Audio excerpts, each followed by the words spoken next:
Podcast Network. I just want to let you know we're starting our session 4 of our Planegea era of Stone Age D&D. Everybody just made second level. We're back at the clan fire. All right, so everybody leveled up. So how are things over at the VA, Dave? Fine. Because everybody keeps asking me, "Oh, you lose?"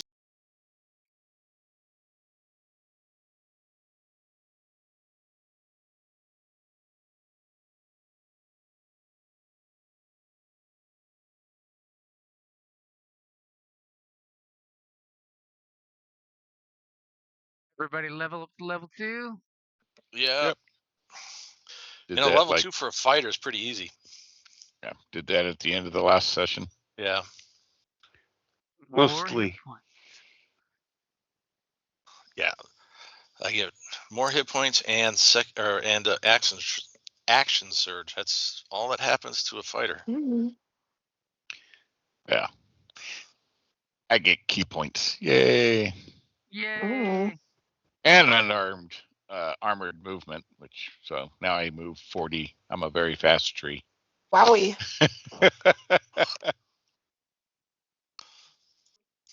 Some people call it a weeping willow. We call it a racing willow. Yeah. So I did not get all of my spells, but I'll be fine. You'll be Oh, fine Christ. draining the gods' powers with your druidic abilities. Exactly. Christ. Remember you Marduk trying to keep track of all those damn spells. Yeah, don't think I'm going to be a spell user next time. Well, I mean, the thing about like the Warcaster is that to get all the spells, it's just whether or not you load them into your brain for the day. Right. So Yeah, but it's not too bad on here. You should be able to look up your spells in the role-playing compendium. feature. Yeah. Yeah, but for Iron Kingdom, And then, when we were playing Iron Kingdom, You had to import half the everything. spells. Yeah. well, that or you just cut and paste from a web page. Oh yeah. But No, yeah. It's just. it's a it's a little bit of work, but yeah. The problem is it's kind of a pain is you have to put the spell information in, then you also gotta, if it's an attack spell, you have to load it into your attacks and spell casting as well for the type of, for the damage and attack. Yeah, which I mean, it just takes time. That's all. It's if you're not a hard. spellcaster, it just takes time. Spellcasters are a commitment. You have to study. Magic's not easy. That's the price you pay. Especially when you're undead, but pretend magic should necromancer.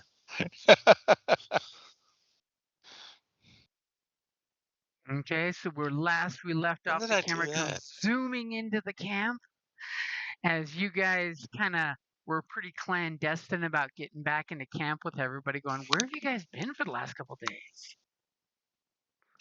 I took a nap. Orgy. And the shaman is really hoping that you guys will tell the tribe about, what you discovered. Elbow to scar, elbow. I'm like telling the guy, it's like, no, I've been standing over there by that bush the whole time. You just didn't notice me. I was practicing my my hiding techniques. Well, clearly they worked. Because the 7 foot tall half orc, I will tell the style. I will usher the shaman off into a private area and tell him what happened. Okay, and he'll totally load his pipe so he can puff on his pipe while you're telling him the tale, as he's just like, and you tell him about the portal and what you found there. Yes. Do you leave anything off when you tell him? Well, considering how long ago we last played and how half asleep I am, I don't remember anything that he's not supposed to know. So yes. I Okay, would so think you so. tell him everything, including about the blue glowing stones and the crazy Oh, yeah. shaman out in the jungle. Oh yeah. Oh yeah, because like I know anything about any of that crap. Okay, and he basically, offers each of you a puff on his special sacred pipe to help, mild you down and, help ground the spirits that are surrounding you from being off in the jungle. And he says, Scar, you bear a burden upon your strong shoulders. As one of the oldest bloodlines in this tribe, you must take the point in telling the rest of the clan around the clan fire about your discovery and to see what the chief will want to do. This would be best if it comes from your lips and not my crazy old mind. Oh. And Scar, if you want to roll an insight check, you totally can. Yeah, I'm definitely gonna do that. Find out what he's setting me up for. Not bad. Okay, solid 14. You definitely have the feeling that your discovery supports what the shaman was expecting, and you have a feeling that the chieftain and the shaman have had a conversation about this, and it did not go in the shaman's way, and that's why he's wanting a second voice to mention terrible things. Remember the night of nightmares, 4 nights ago? Things were bad, and there's a reason things were bad. And we can't just ignore it. Okay, I'll go tell my uncle. I mean, your family. The chieftain can't say no to you. No, he can just lop my head off. Oh. When we have awkward. They grow back. They grow back. I'm not Tony Shloob. Or a tree, apparently. I forget. Aren't you a bard? No? Yes. Okay. Yes, our god touched is a bard. A chanter. Hey, guess what you get to do? She gets to do interpretive dance to your story. Yes. Exactly. I might literally have something for that. I can't remember. I have a spell for that, but it only helps me in the talking, so it would not help you, unfortunately. Yes, Hey, you can always time it well that he'll start explaining it. You'll totally bust in with interpretive dance and take over the explaining to just draw people into the storytelling. Okay. Winning. I have a spell that can help him.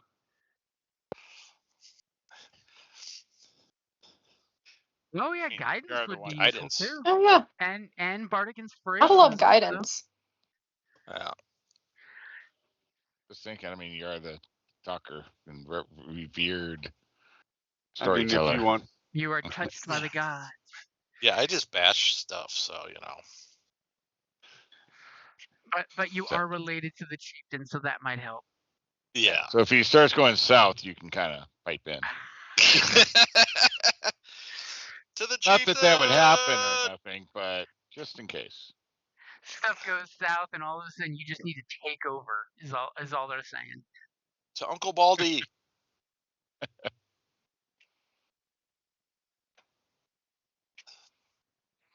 Okay, so thankfully our orc village is mostly day, even though you're diurnal and you guys are working day and night usually. Folks are throwing some wood on the clan fire to get it all stoked up and nice and strong through the day. As the morning breakfast is being served at the clan fire, if you guys want to gather and take that moment for the venue. Yeah.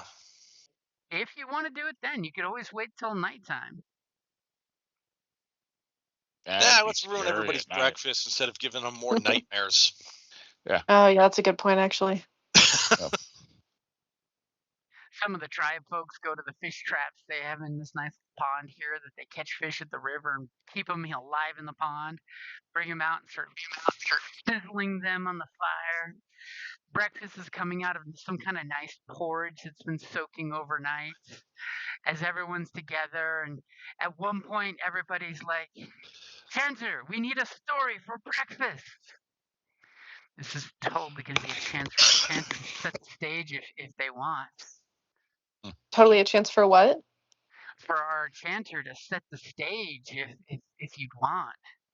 Oh, for sure. I think that she'll do a little drum moment and an interpretive dance moment.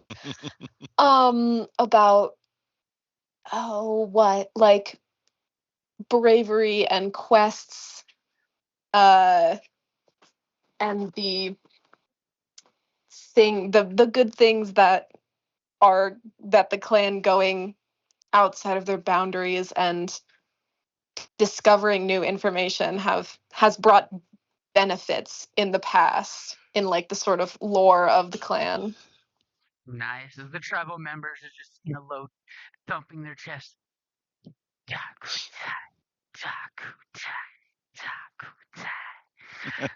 They're getting on with it. Give me a performance roll to see how stirring you have the crowd about exploration and discovery. Right. And don't hide in your huts like little old women. Exactly. You are not fearful children. See. Oh, okay. Well, it's an 8. Awkward. As folks are just like, it's early. She needs her berry juice. She needs some grains. That's real. The berry juice need is real. It is.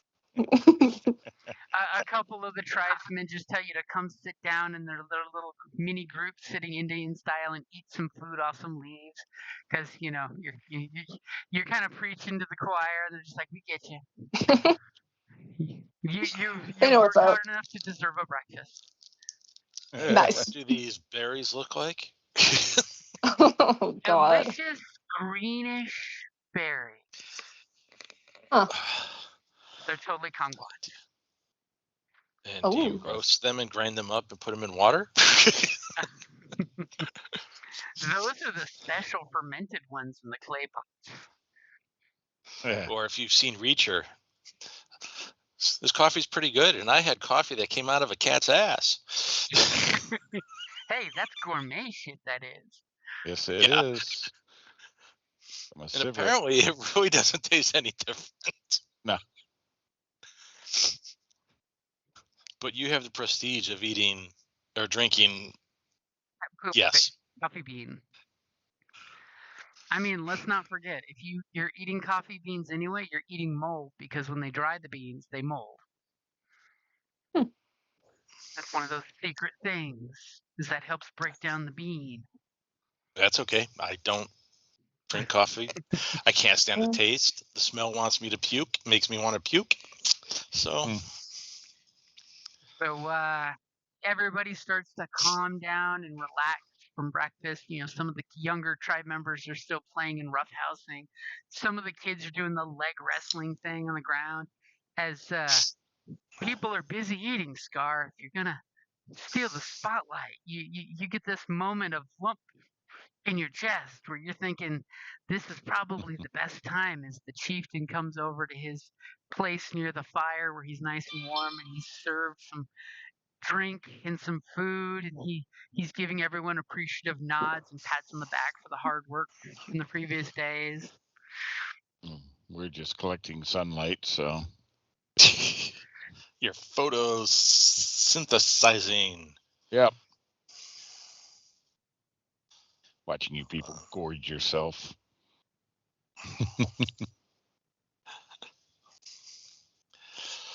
Oh, okay. I will stand up and announce that. Hold on a second. Emma, what's your character's name? Decouty. Decouty has something to tell everybody. Oh, what? Wow. That's crazy. As the caddy's like halfway, 2 fingers full of food in the mouth, going, What'd you say? That's interesting. Could I? Then could I? What's the word for like backwards? Retroactively say that I cast Unearthly Chorus while I was doing my little interpretive dance moment. Okay, I will totally give you that. You can cast that as you were getting ready. Okay, cool. I'm not even gonna lie. I forgot what we were telling them. What was it that I think it's just Star, you're relaying sitting everything right that next to your happened, or uncle. Telling of our heroic quest and our findings. our findings? Okay. Are we trying to convince them of anything? I can't remember. It has Well, the also shaman been is a long basically time. wanting you guys to give them the skinny of the scary portal thing. Yeah, Oh, they okay. need to know what the danger is. Yeah. Right, but You it's guys- like, kind of bad news. Yeah. Yeah, you guys 'Cause kind of get the danger. idea that the chieftain doesn't acknowledge anything happened on the Night of Nightmares, as the Ah, tribe's got it. now calling it. And the shaman's just like, I told you so. And the chieftain's just like, shush, we will talk of this no more. I have spoken. Oh, brother. Okay. I've spoken. Oh, You will get the shusher. Mm-hmm. And Okay, Scar, well, I'm assuming you sit next to your uncle. Yeah. Well, I will sit where I'm normally supposed to sit, which is He probably likes somewhere to have around the him. young warriors sitting on his left side. Yeah, because you got to be there to nudge him and go, yeah, really, yeah. That part especially. No, it really happened for real. It was scary. I will sit there so I can answer any questions he might have during the tales of, yeah, whatever. Okay, well. Okay. So our bard is going to use the power of interpretive dance and improv. Yeah, and a little bit of embellishment to make it sound extra scary and the threat imminent so that people will pay attention to it. And not that it needs that much. Yeah. Gave the entire embellishment. village nightmares. Yeah, and also the whole 17 days until the black moon. The black moon riseth. As Yeah. the shaman totally comes over and takes his little seat on his little platform that one of his little assistants puts out, and he loads up his pipe and lights it up as you're getting ready, and you're grabbing a couple powders to throw on the fire at the very dramatic, appropriate moments. And he hands his pipe to his assistant and points to you, and the assistant runs over and offers you a puff on the pipe. She's Sure. Would you like to take a puff on the pipe? Yeah. Okay, you puff on the pipe, which will totally give you advantage on your first charisma-based roll, as you feel good. Yeah. It's medicinal. She's going to give a C3PO type story.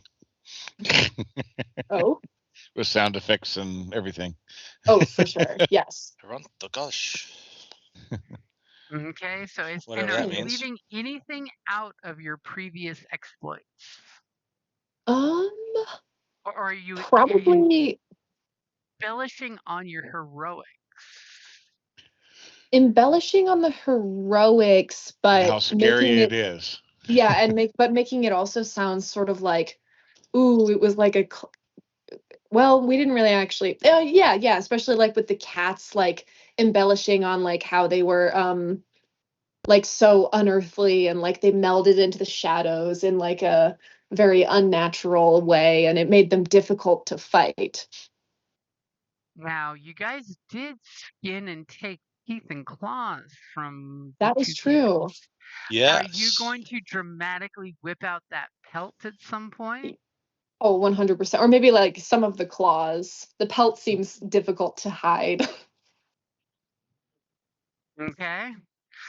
So go ahead and give me your performance check. You have advantage as you're basically upping the heroics and upping the danger. and leaving nothing out of your exploits of the glowing blue stones, of the different strange magic users out in the jungle. Your hunter friend is having his porridge and he's just like, thumbs up in agreement with you. Yeah. Hopefully he doesn't get nightmares again from this. All right. The poor guy. Okay, that's a... You said, wait, what was it? Persuasion? You have advantage. Performance. Performance. Okay, 16. 16. As you guys are seeing the performance being done by your chanter friend, and she is obviously God touched, because this performance makes you guys impressed with how heroic you guys were. Totally not remembering that night when you fell asleep and the bats showed up out of nowhere while our dream people were on watch. God. Instead, it's been heroically pushed up that the bat flock came and tried to fly off with you. Instead, you bravely fought it to its standstill. Who knew that these bats chameleon themselves against the trees? They looked like leaves. They did. Now, as you're telling this story to the tribe, and everybody's like, some people are just slack-jawed and their food's like plopping out of their mouth onto their leaves that they're eating on as they're sitting there cross-legged.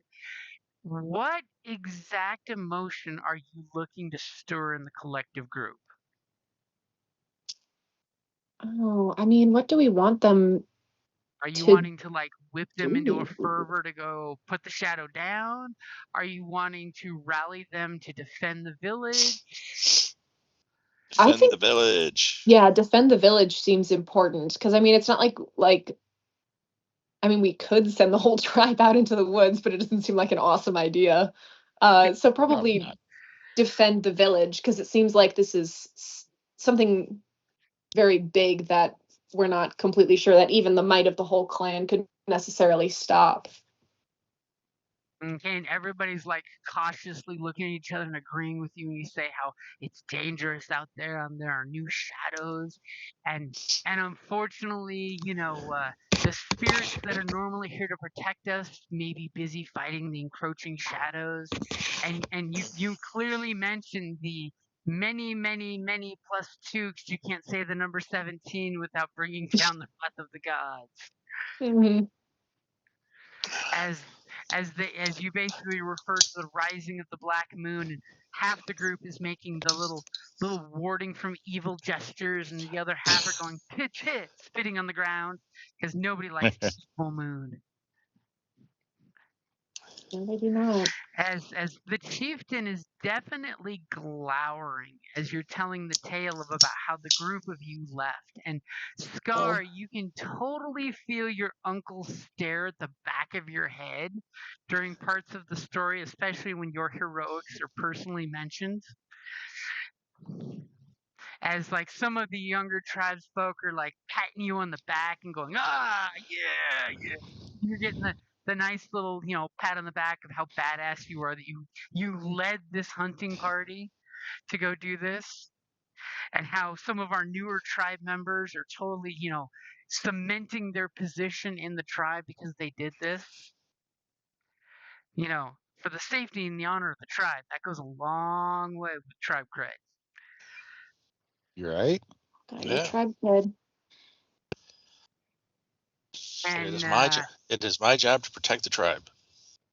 As you feel the slight growl of your uncle, as the mention of the leaving the village for a few days, as some of the bolder warriors are looking at you like you chose wisely. Yes, very wise to go out there and seek the danger instead of letting the danger creep into our thoughts and dreams. And your chieftain kind of growls at this. Mm-hmm. You get the idea Uncle's not happy about this, especially since you did it without asking permission. Oops. Oopsie. Yeah, but at this point, he's the only one that knows that. So. Mm-hmm. It's not a slight if only one person knows about it, right? Hey. Yeah. And somebody in the group gave me an insight check. And if a couple of you want to do it, that would give that one person an advantage on their roll. Yeah. I'll give someone advantage for sure. My insight's only a +1, but mine's also a +1. I'm intent on my uncle right now, though. So I got a +2. I've got a 3. Oh, then well, there you go. There we go. There's our answer. Our I'll tree help folk are used to just standing still and watching. They observe. Yeah. So I help you. Because we're Okay. just like observers sitting there like They're trees. fascinated how these fleshies operate. Picking up on these social cues is becoming a new experiment for you guys. Yeah, they're better than squirrels. Squirrel. Squirrels, it's all nuts. So with your beautiful dirty 20, you get the idea that many members of the tribe are definitely in awe that you guys opted to go out there that far away in the middle of, the night of the nightmares, basically, which a lot of people basically kind of slept in the next day and didn't really leave their huts except for to grab food and go back to sleep. And you do notice one of the other warriors that I wouldn't say is Scar's competition, but he's another one of the jocks in the tribe. He's that young up and coming warrior type, sort of like Scar is, where they're trying to prove themselves to the old dogs. And that's going to be Gorvik Bloodfang. When everybody's cheering your guys' exploits, you kind of flat out notice he's not he looks kind of like down and shifty and kind of grumbles under his breath and grinds his teeth, as in he's very disapproving that you guys went off and did what you did. Especially during the part of the story where you guys mentioned that there's from the nightmare realm there's a cult. You're getting something fishy from Bloodfang. Yeah, he's a part of it. Great. I mean, it's a dirty. Jumping right to the conclusion. I got to give you some information. It's a dirty 20. You tree folk can have your suspicions.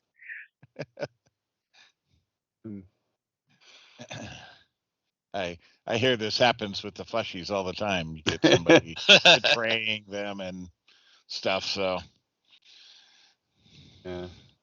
And you notice the 2 to 4-ish warriors that are part of his posse and entourage, kind of like, yeah, they're just making this up, saying that slightly under their breath, just loud enough to not be heard, unless someone's really intent on them and not the awesome chanter story going on, where a handful of dried leaves gets thrown on the fire and this big poof of flame comes up.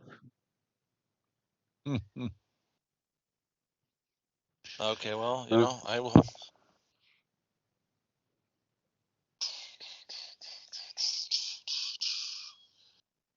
As the chief kind of looks at Scar and totally throws like a little pebble that pings off your shoulder as you're not looking back at him, so he's trying to get your attention.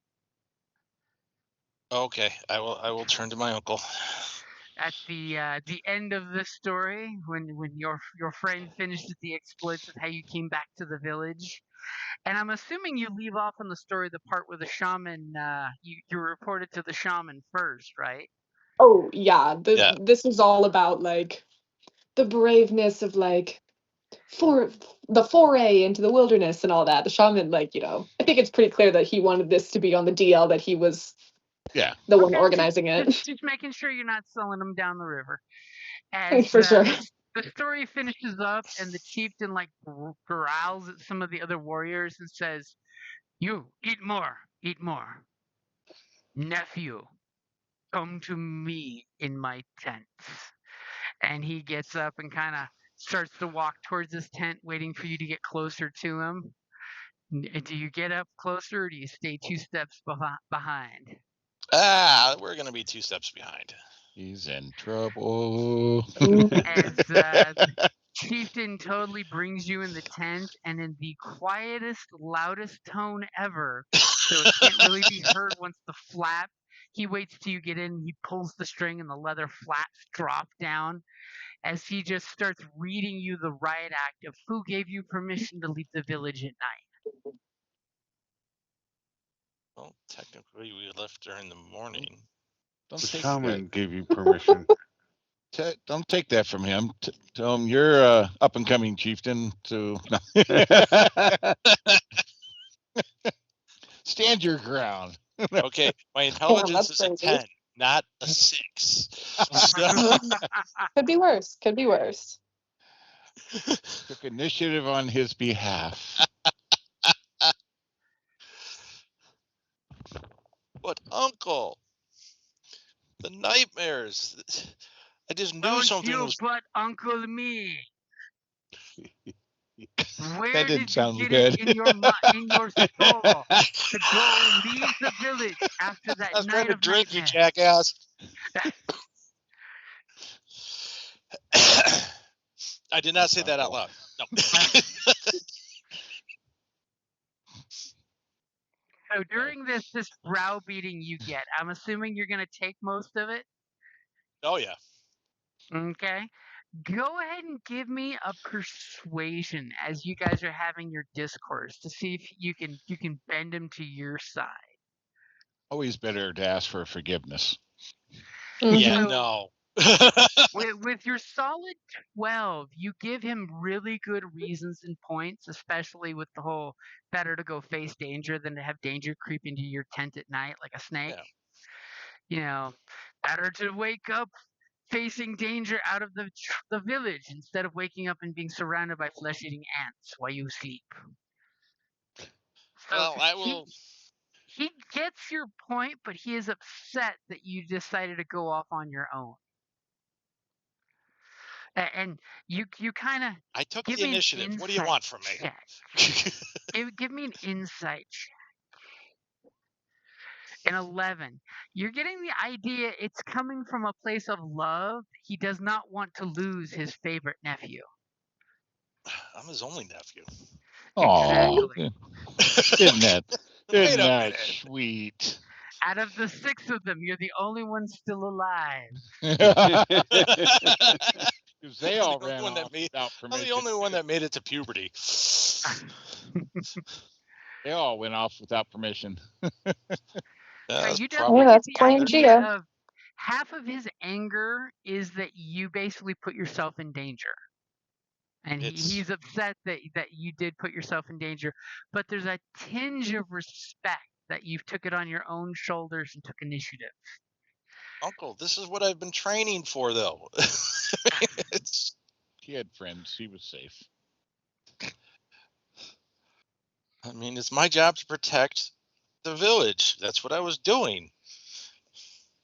As you know, after about a good half hour of conversation, we will say, you know, one of the tribe's ladies comes and brings a gourd of water and knocks on the flap without disturbing you guys.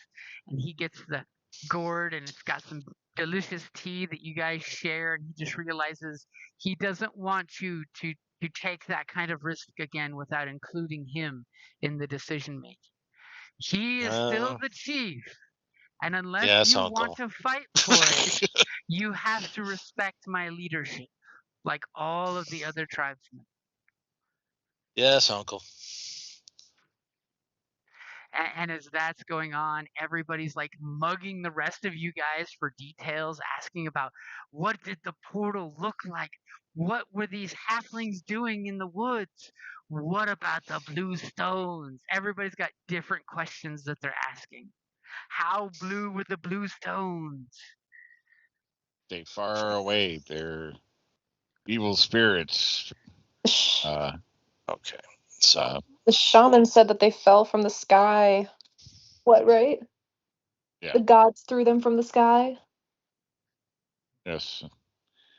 They contain evil spirits that'll make you sick. Oh, it's a good thing you didn't bring any of the stones.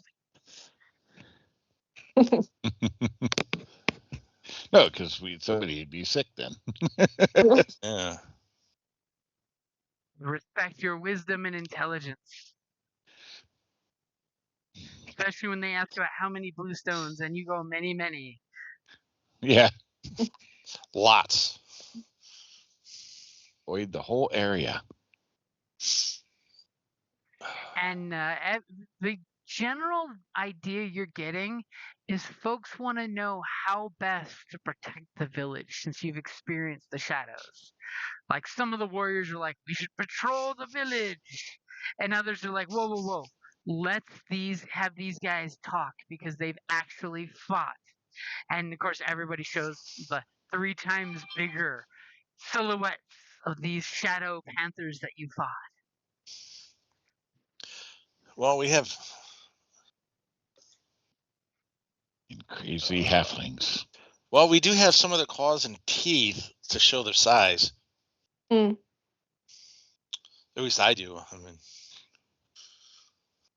but I'm not out there, so. No. But I will show them to my uncle. Ooh, that will get his concern of, you could have died. You're not going anywhere ever again. You're gonna be grounded. He's gonna have you teaching the toddlers or something.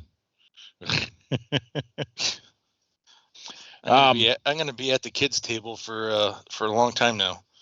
Yep. So yeah, no, tell them what to watch for. The shifting of the cats and how they shift in and out. Melt like shadows. Yep. Almost like liquid. And at one point when you're talking about that, you totally get a snide remark from Gorvak Bloodfang as he's just like, cats that move in shadows. Ah! The tree people are strange in the heads. All that sunbathing they do. I have the scar to show, even at my speed, and because I took a big old cut to the chest, if I remember right. Yeah, I will bear my scars across my chest. And immediately where I was you get injured. This ooh and ah in the crowd. It's like high school all over again. Where you just responded with yo mama, and they're just like, ooh, he got scars. You have no scars. You face nothing. Bloodfang, and Bloodfang gets all kind of pissy and knocks one of the older warriors down that's not as in his prime as it used to be. And I will cover the 40 feet swiftly. And would you have survived these scars? I don't think not. You would not have moved as quickly. Okay. So I'm not there, but, nobody noticed that he's saying that cats can't move through shadows, but we have trees that can move through trees. Well, they might not all know that yet. So, Yeah. I mean, it's not like we go around just bragging about that. True. But I do cover 40 feet like really fast. So now, Yeah. So like right there, I'm like in his face and like, yeah, would you have moved quick enough to avoid worse damage? I think not. Go ahead and give me an intimidation check with advantage. Yeah, that's might not help him either. So, but could I help him just by backing him up and being like, yeah, what scars do you have? I think I recall you having the nightmares as well. Ooh, I will totally, that he already had advantage, but I will give him double advantage, which is still the same advantage. It's like, but you could contribute bardic inspiration if you'd like. Oh, that's so true. Yeah, I'll do that. All right. So I have what else are we gonna use it for except for, so causing arguments to work with? Yeah. Yes. You have advantage and bardic inspiration. Wow. Holy crap. Even the bardic inspiration is not going to help. That's crazy. Thank goodness you had advantage. Yeah, what would you have done without it? God, a 0 intimidation. That's insane. Wow. And he sounds like he was sprayed by a skunk. Well, I mean, the other roll, the first roll's a 2 because I have a -1, so the other's a natural. Mm-hmm. 0, a natural 1. Still, Sad. Bad times. I'm gonna lose so much street cred from this. He just turns to his little posse as you're trying to be all intimidating with your. Oh no! Move this quickly. He's like, the tree asks if one of the Bloodfang line can move quickly, and he does this backflip, mocking you, and all of his posse laugh at the tree that moves really fast. Why would these shadow cats attack a tree? This makes no sense. You are not right in the leaves. I charged into battle to protect my cadre. And he just like, okay, if you say so. And just looks at his friends, and they start kind of like giving a little mocking laugh. Yeah, well, that was a nice attempt, but that was a tough one. When you're socially inept, things happen. You're just a little socially awkward. The nice thing about being a tree is people can't tell when you're blushing. All of a sudden, there's a little autumn in his leaves. Hey, why are your leaves turning yellow?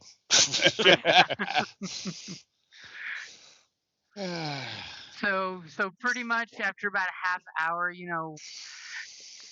Gorvac and his little posse take off, and they're like, we need to go find some more meat if we're going to be hiding in our huts like children having nightmares. And he throws a gesture back like, you guys are full of shit.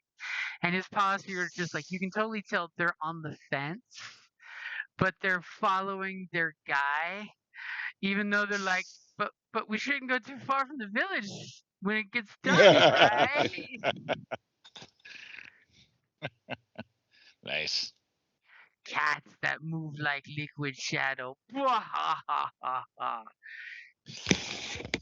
Not even the forest spirit can do that.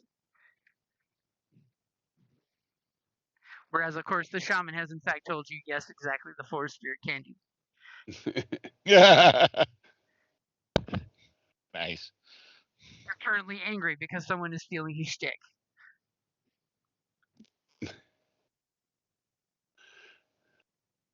They took the shaman stick? Ah, no. Nobody takes the shaman stick. This is not that goblin shaman that is disrespected at a moment's notice. Okay. So about a half hour later, as everyone's finishing up food, you guys see the chieftain and Scar come back. Chieftain totally has one arm on Scar's shoulder in a very uncle-y mentor way, patting him. So nobody can really tell that he's angry at Scar, but at one point he totally stops Scar and squeezes and says, "Don't leave the village again without asking for permission." And he totally waits for you to give him an acknowledgement of some subtle kind. Well, you didn't take a thrashing. That's a good sign. All my fingers are here. All my toes are there. The important parts are there. I'm assuming you're gonna give him the look that you acknowledge his, browbeating, and that you're gonna follow the rules next time. Yeah, I'll do the shameful a look down and look thing. Up. As pretend I'm on the verge of crying. Is totally giving you the benefit of the doubt, so that way you're not losing any street cred with your little entourage there. He knows better than to do that. Again, you're his favorite nephew. He'd hate to have to kill you. I'm his only nephew. Yeah. I'm surprised he didn't take credit for sending us out. He would have tried, except he was caught off guard when you guys, started talking about the mystical shit, and he looked at the shaman, and the shaman just looked up in the air looking at his smoke circles. Don't look at me! I don't know what you're talking about. Just because this group did exactly what I said you should do, but you didn't listen. So as pretty much everybody's, saying, okay, at night we need to double up on patrols around the village and stay in the village proper. Is there anything else you guys are wanting to set the tone for and establish?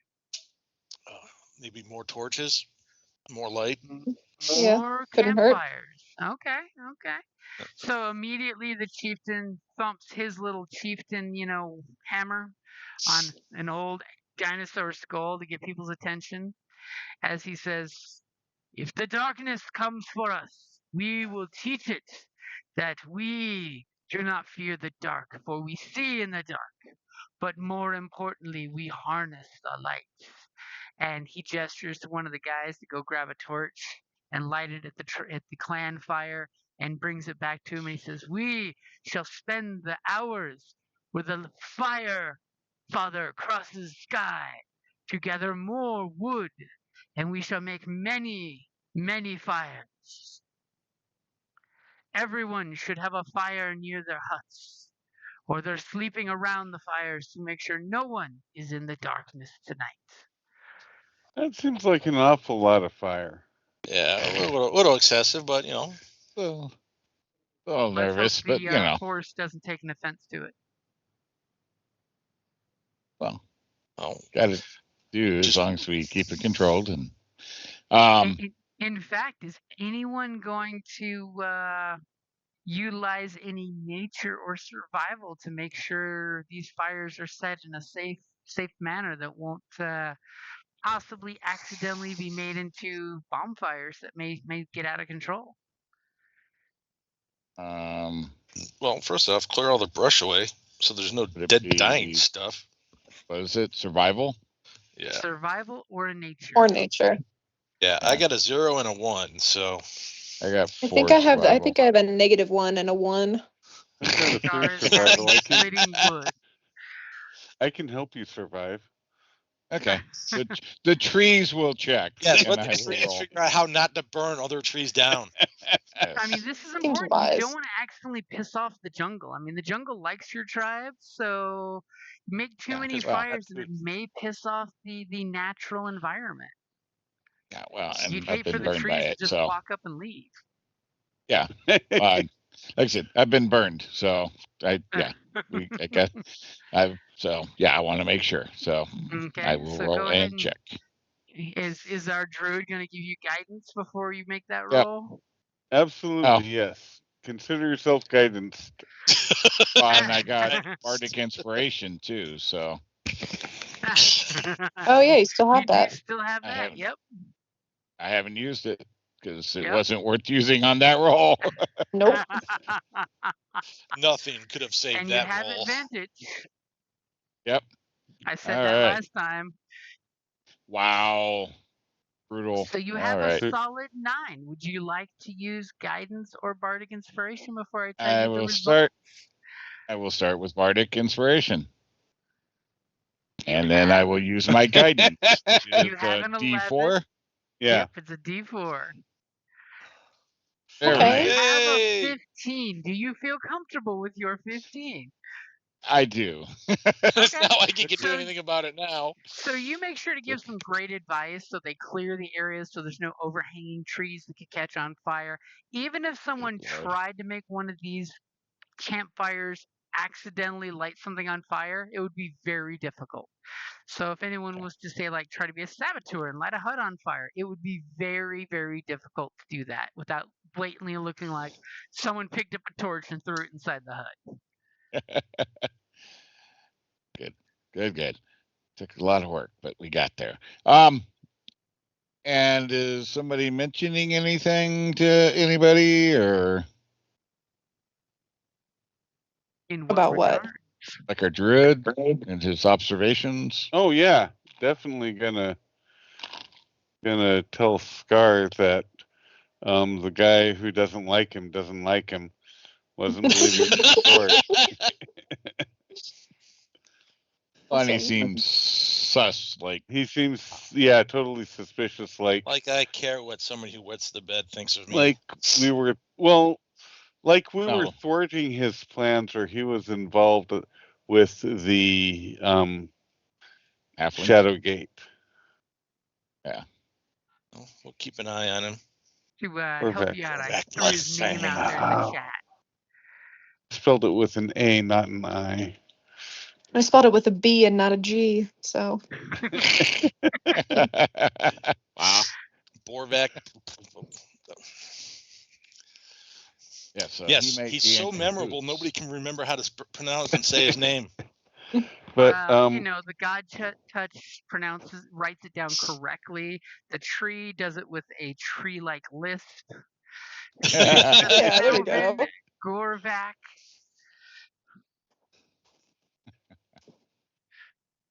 But you might want to like have them watched. Yeah. Watch them, whichever. I can take them. I mean, there are tribesmen you can always ask a favor for if you want someone to keep an eye on them or do it yourself. What are you guys gonna do? You can always trade watches. Or anybody got some good magic to do anything? I'm gonna ask the shaman to put some itching powder in his loincloth. What? In Gorvak's loincloth. What does that help with? The Just shaman petty revenge, straight up. Pulls out a little sack of powder made from the biting insects, and he's like, yes, when I see him when he comes back from the hunt he is taking him and his warriors on, I will sprinkle some of this to give his loins fertility and make them itch like devil ants are in his pants. What are we doing this for? Because I'm a petty son of a bitch. Yeah, because fuck that guy, actually. This is why he will stay up late on watch if his ants have the devil pants bites. Or we could just put it in his bedroll. Can we make sure people on the watch know to watch for, I forget, whatever the halfling clan. Oh yeah. And to capture. Oh yeah, definitely those guys. Shadowfang Clan in the region and bring them. Try to keep one alive correctly. Interesting. So you do mention the clan of halflings? Yes. Yeah, of course. Did we mention that we killed one of them? No. No. If they see any of them in the area, they need to. We need to capture them and bring them immediately to the chief. As immediately they're like, oh, Sun Shadow tribe halflings. They are little devils. Yes. They steal food and kidnap children to work, and they're no good. If they were not such evil tricksters, the gods would allow them to grow to full size. Damn, is that how that works? Wow. Yes, the gods. Sucks for them, I guess. Punish them for their evilness and the fact that they eat other tribe folk. We do not eat those who walk on their hind feet, unless it's a bad year. What about birds? They are different. They fly on the wing and sometimes only walk on the feet. What about kangaroos?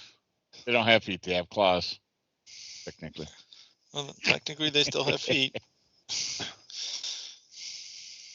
However, they do not have fingers. What about squirrels? We hate the squirrels. They run on all four.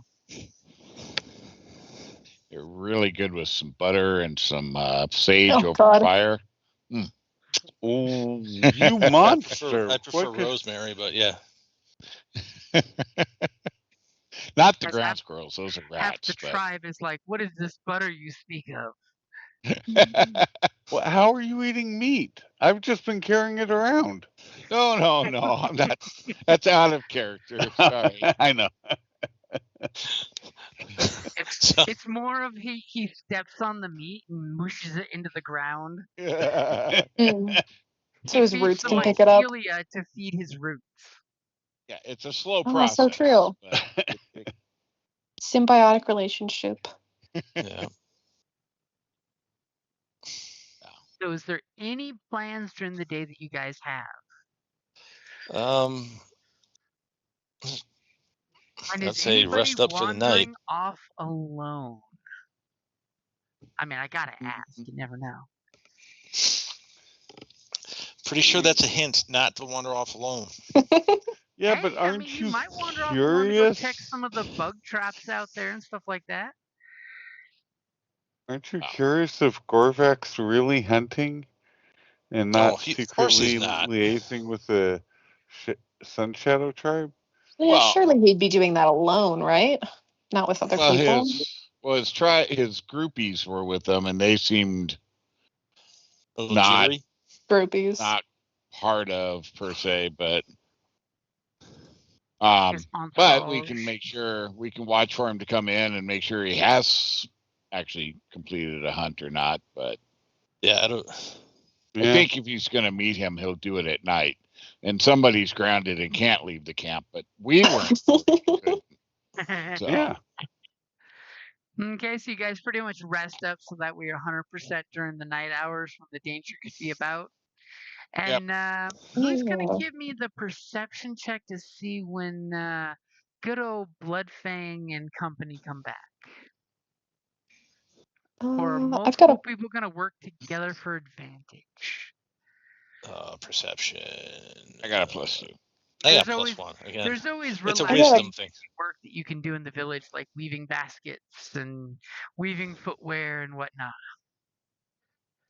I have a 3 to perception. If anyone has anything better, I've got a 3 too. I'll help you. I'll stand still and watch and help you. Stand still and watch. Cool. Right next to the one little lookout tower, the tree is just standing completely still. I look just like a tree. A bird lands on you and you don't even flinch. Practicing.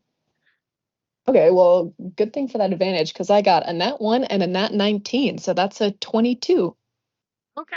Nice. So later on in the afternoon, basically like around 3, 4 o'clock-ish, Korvac and his little entourage come back. One of them is a little beaten up from something, like just some bruises, no like lacerations or anything like that. But around the ankles or where? Actually, around the shoulder. As they come back and they actually have some small game that they've got. A couple rabbits. Looks like one of them's got a very large insect. Big that grubby grub that's about the size of your forearm. Jesus. And they come over to the communal food baskets and just start plopping in the live food, and the dead food they basically hand it off to the professional skinner and preparers. I hunt, you gather. And that's like probably a normal haul for how long they were gone. Yeah, it looks like they had a good hunt. It looks like they weren't just lollygagging. I'll approach the guy who looks a little banged up and ask about it and ask how he got hurt during the hunt. He just looks and says, "Oh, I fell out of a tree," as he looks kind of shifty. Which is and which of these for would you like to do an insight check? Love to do an insight check, yeah. What do I have to insight? We got a +1, okay. It's not He's a just like, -1. I fell out of a tree. Awkward silence, looks down at the ground. Totally does not look at your horn. Solid 3 on insight. Solid 3. Oh my gosh. As he's just like, I was climbing a tree to look out amongst the plants, and I fell out of the tree. And you're just like, that makes total sense. For sure. An unfortunate occurrence. I wish you rest. Thank you. Make sure when you tell the story around the fire, you leave out that I fell off the tree. For sure. Is the tree named Fir Tree? Yeah. Did you get the name of the tree? Right. The tree was Oucha. Oh, okay, slay. Because when I hit the ground, I was inspired to know its name, which was Oucha. Oucha. Yep. Oucha owie.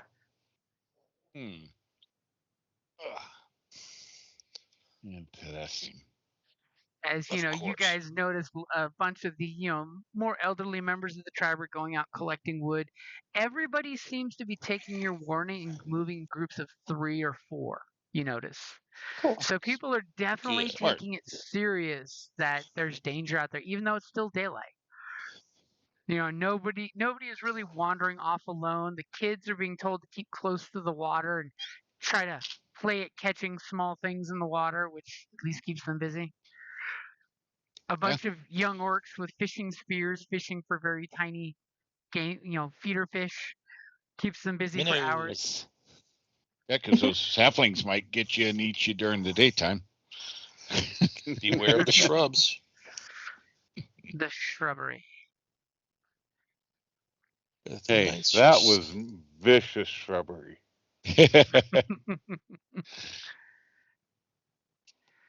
So what are you guys plotting?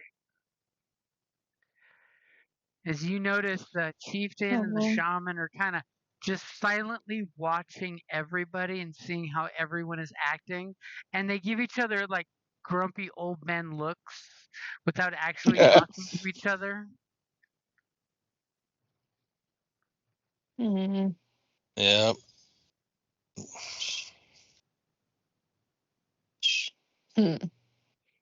Should we consider going to the Sun Shadow tribe to try to find out more about what the hell their deal with the No, because they'll eat you too.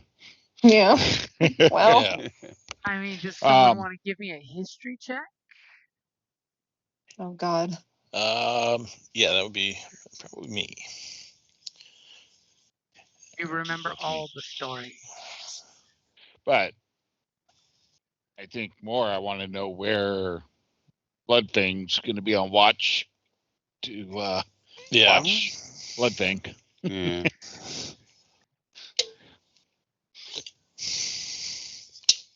Keep an eye on history. him.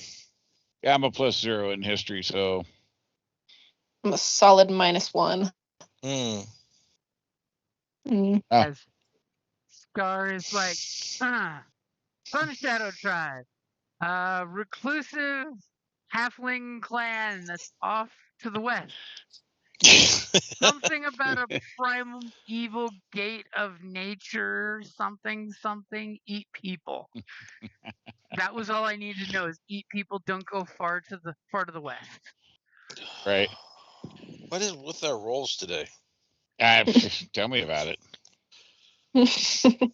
It's punishment for not 0. playing for a while. Yeah. I'll buy that one. And David, go ahead and give me your insight check because you're curious about where Gorvak and the I'm like Bloodfang sneaking crew are around going to watching. go camp. Sneaking around watching and listening. All right. Hey, can you guys talk to the trees and have them tell us what's going on out there? I don't. Yeah. Wait. Can we? With your solid 14, you're pretty sure he says he's going to guard the north side of the village. Okay. I will make Him and plans. his Oh, who guys cares gonna what be on he the says north he's going to side. do? What does the chief say he's going to do? Well, the chief is pretty lax in regards to the warriors will patrol the village while the elderly sleep, and those that are able to will tend the fires. We will keep the fires going all night long. Nice. And yes, no, we don't have any tree speak or plant speak, unfortunately. When you're third level, you can. But that would be so speak with helpful. So next level, we can speak to them. Yeah, I mean, but not right now. Depending if you make your deception check or not, you can totally play off that you talk to the trees. Oh, that's true too. Yeah. Can I do that? Yeah, we talk to the trees. Anything with rolls, we should avoid. Totally talk to the trees. So you're going to talk to the tree, and what do you interpret to the general tribe in general that the tree tells you? Or are you confronting Blood Tree or Blood Thing? I like with that you rolled lies. the deception array, so we know the answer, how good of a roll it was. So I am going to tell them that the trees are sensing nervousness in the animal population, as though there's something in the air that is not good for biological beings. You mean fleshbacks? Fleshies. Yes. Many of the Fleshbacks. tribe's members nod and agree with you with that solid 13 that you rolled. That our great tree spirit, our walking tree spirit friends tell us the trees feel the apprehension. They fear the darkness. And one old timer totally chimes in saying, "The tree I sleep under had a nightmare as well. It was not weeping from my hut. It was the trees weeping we heard from my side of camp." Oh, for sure. for sure, man. Definitely it. In fact, they have seen these trees get up and move, so they totally will buy that. Yeah. Right. The jungle is uneasy, and unaccustomed travel could set it off.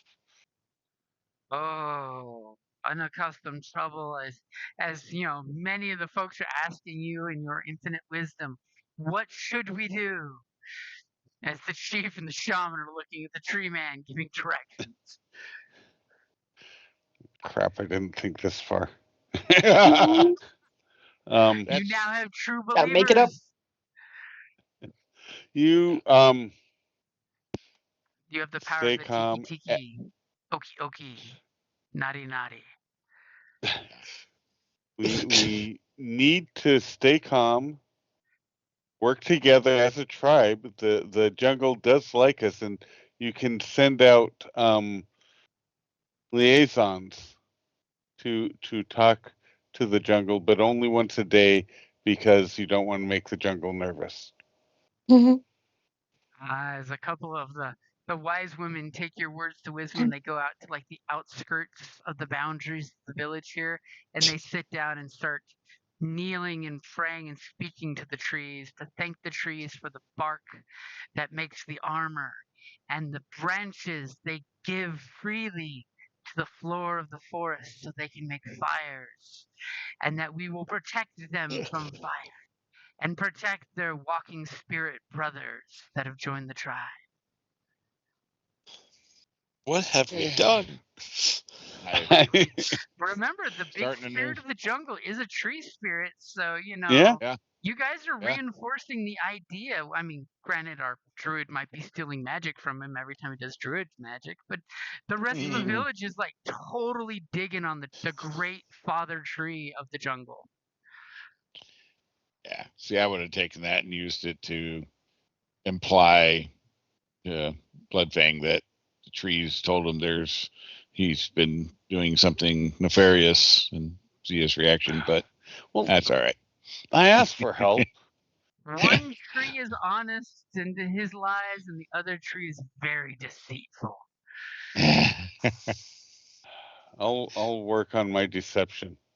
That's all right. No, you're good. It just you rolled and did your stuff, and they're like, okay, well, here we go. Good way of playing the crowd. I mean, they believe with Nothing no wrong. problem, except for like 3 members of the tribe that have better wisdom, like the shaman, the chief, and one of the chief's buddy warriors. All look at you and they're just like, yeah.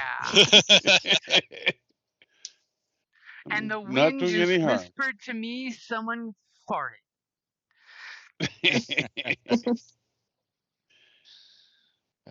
Shit. And your hunter buddy will also recommend that they should put some tripwires around huts for everyone's safety. There you go. Nice. He's just like, maybe we should put some of these little tripwires that my friends made out in the jungle. That way little crafty halflings don't slide in. And his direction stuck with a solid 9. As all the children are making these really lame tripwires that are so obvious that unless you're a blind halfling in the dark, oh wait, halflings are blind in the dark, you wouldn't be able to see it. It's so weird. Okay, the sun is slowly starting to crest. The long shadows of the mountains creep across. The chieftain basically, invites all the warrior types to his big hut to have a good drink and some conversation about remember, we are known as only as brave as our blood is, and it is our job as the warriors to protect those who are not as strong as we are. And don't worry, your ancestors will make your blood run hot for protecting your people. Even our tree friends will have their sap run with vengeance. I'd rather my blood did not run at all, but well, he of course is meeting in his veins. Yeah, I know. Oh my gosh. As he tells everyone to make sure to protect the totem if need be. Check the fire if need be. But first and foremost, you must protect your tribesmates. For we are stronger. And he picks up a single arrow and snaps it. Then he picks up a bundle of arrows and once again says, we are stronger together, as he bends and you hear the arrows creak but not break. Any stronger. So, I forgot about, we get, the Speak with Plants and Charm Person spell.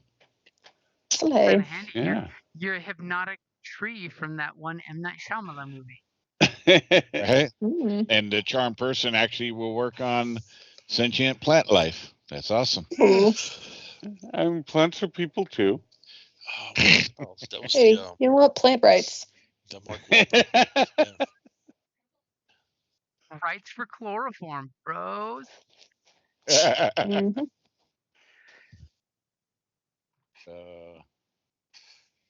Yeah, as the night gets on, I will stealth and observe blood things patrolling. Okay, so you guys aren't taking apart a camp or a planned route around camp? Maybe the others, but I'm gonna take advantage of my stealth and observe him. Okay. Go ahead and because my friend said there was something nefarious. As different groups are doing. One group is planning a patrol around the entire outline. Other groups are planning on holding like the east, west, north, south of the camp. Others are like sitting on top of the huts where it's just strong enough to sit on top to get an aerial view or be picked off by vampire bats, one or the other. I say we just inside the village itself. Can I sit on top of a hut and keep watch?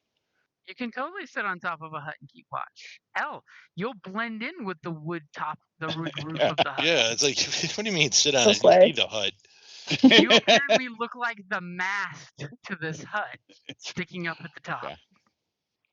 Exactly.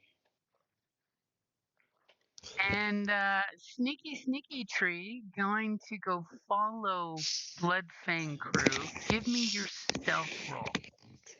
Hopefully it's better than his intimidate. I hope so. As you see, lots of folks are making many little fires of like 3 or 4 pieces of wood, so it's just like a tiny fire that folks on patrol are throwing an extra log in every hour or so just to keep it going, just enough. And the 24 looks really good. The 24 looks great. Yeah. Looks great over there. Did it?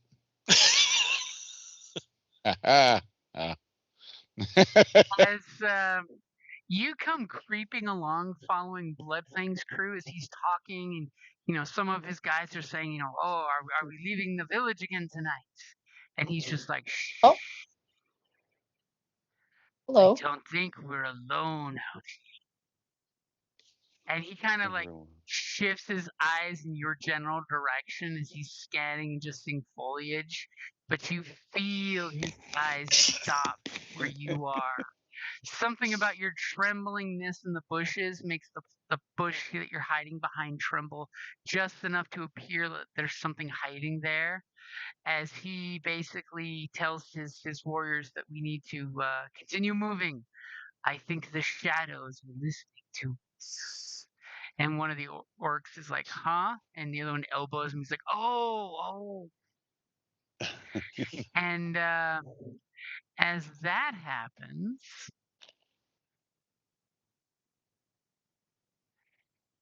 what's your passive perception? It's only a 12. Okay, so you hear them sneaking off quietly into the bushes. Are you gonna follow after you know that you top basically? I am. Okay. Real confident. I'm collecting berries and other Okay. herbs that are necessary. So the question is that going to be a deception roll or a stealth attempt? No, we'll do another stealth attempt. Okay.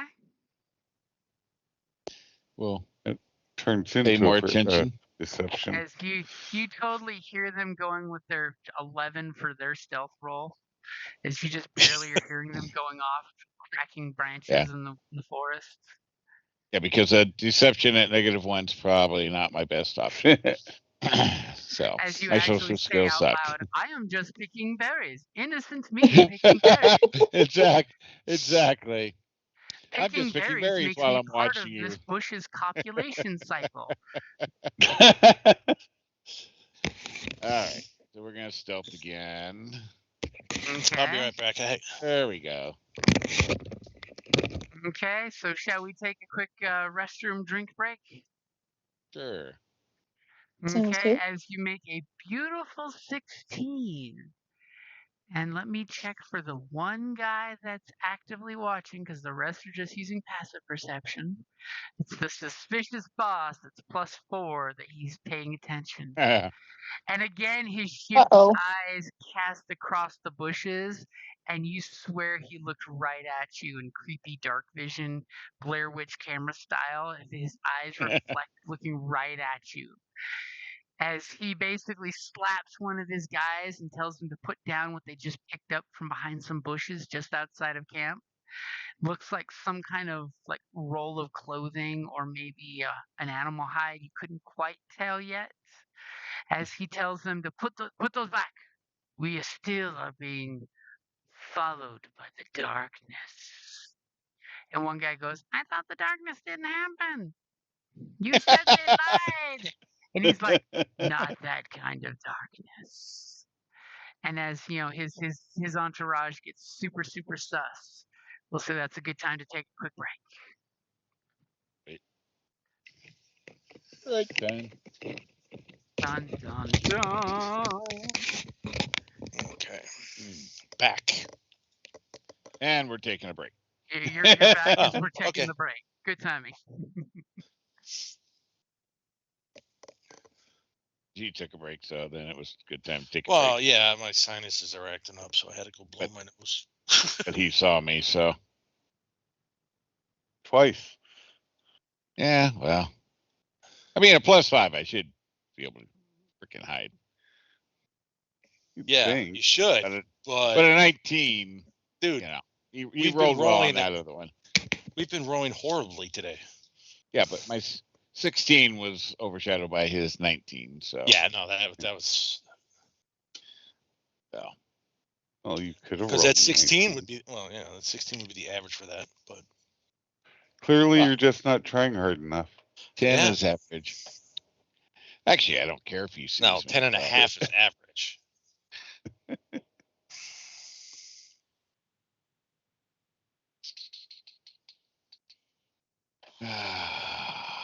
Yeah, I mean, what's he gonna do? Set fire to you?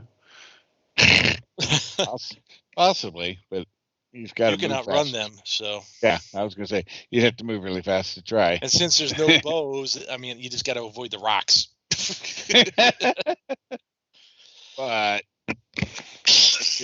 they were picking up disguises or something that they threw back down. So I'll check that out when they move on. Maybe it's their secret cult uniform. It probably is. Yeah. The cult of the bedwetters. Oh, Jesus. We'll get to bust this open and then watch your dad flog him. Or your uncle. Uncle, yeah. Flog him and I'll provide the switch. Here, you can use this as you break your temporary phallic. Oh,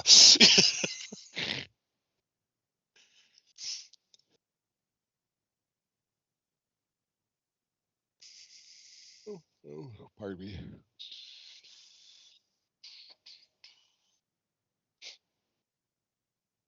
It is nice that you're never without a stick. Right?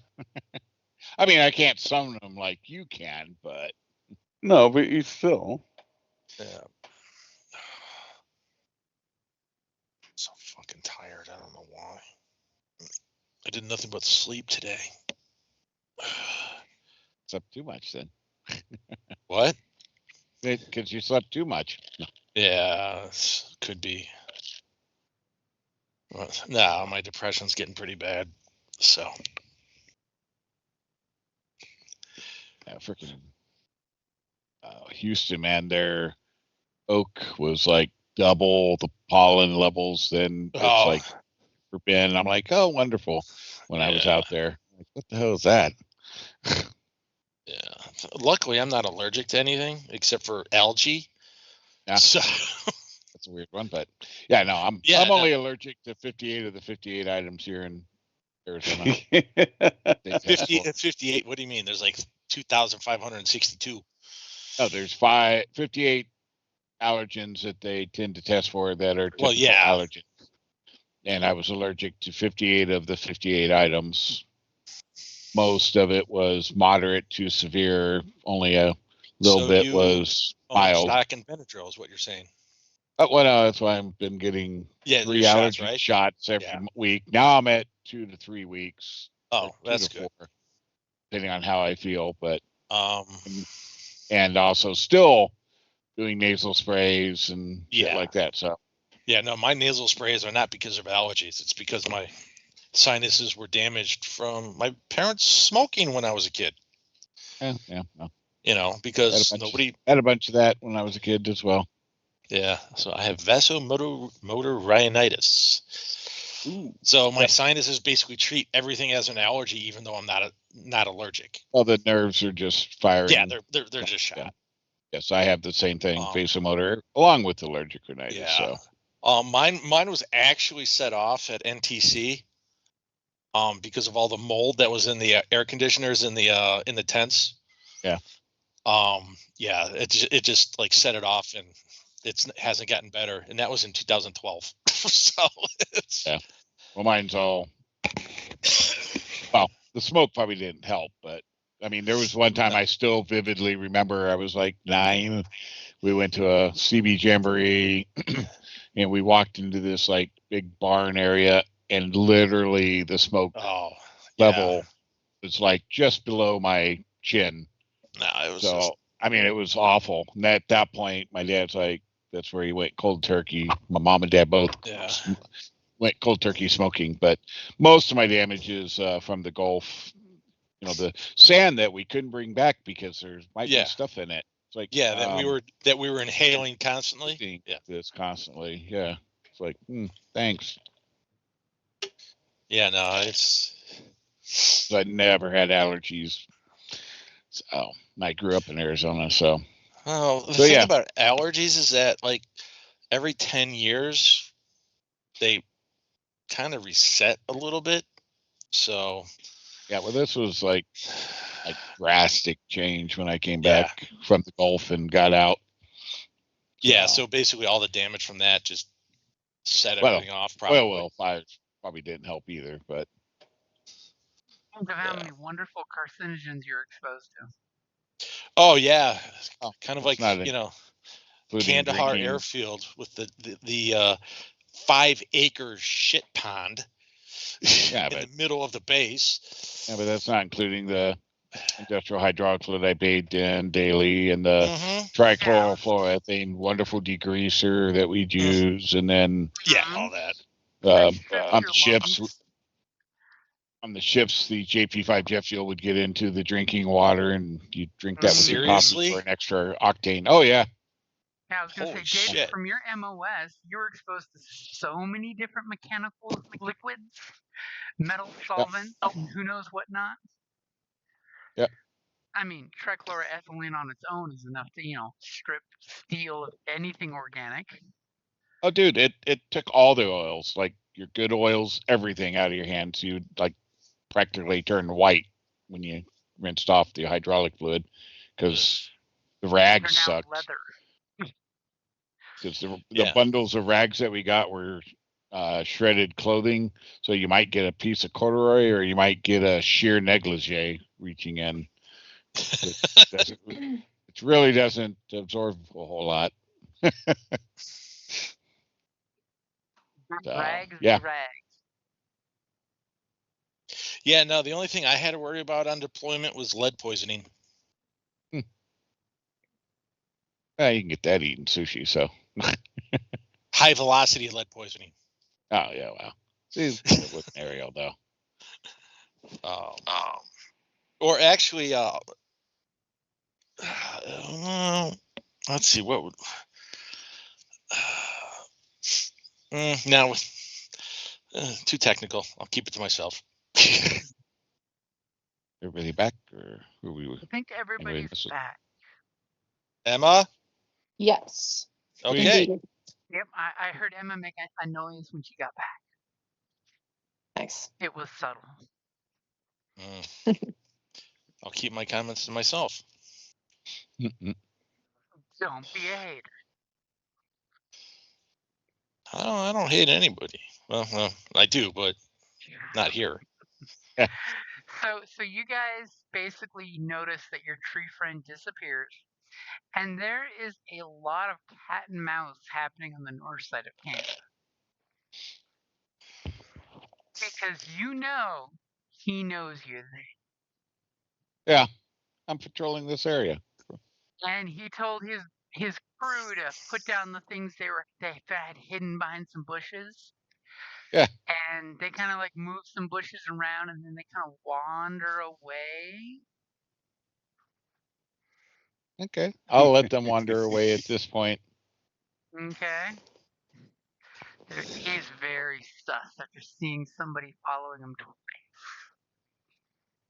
And once he's wandered away, I will then go search the area they were playing. Okay, go ahead and give me a perception or investigation check. They seem to roll pretty well with a 15. All right. At least they're getting out of the single digits. I say this so that way you're cursed with rolling single digits. All right. Yeah, let's see. Let me get my wasn't 20 here. Look at that. Boom. Yeah. Oh, there we go. So you just got to project what you want. You wander around for a second, then you look to see the bush that they were at, and you notice that one of the bushes had been ripped up from the ground, so there's kind of a little cachet spot underneath there. And do you reach in to see what's in the little hollow that they made? I do have night vision, so I'm gonna make sure there's no nefarious stuff going on before I reach in and just grab something. Yeah, I'll totally give you for that roll that was including your check for traps. Okay. So you're not. So yes, I will reach in and grab A den of snakes. Whatever the bundle is. Okay, and as you pull out the bundle, it's a bunch of black cloaks. There's 5 of them. They seem to be stained hemp robes that are not quite the usual orc style that you guys make here. Most of the folks out here are doing like leather to keep warm and dry, not hemp. But they are orc size or medium creature sized. All right. Well, I will tuck that away and I will head back in towards the camp.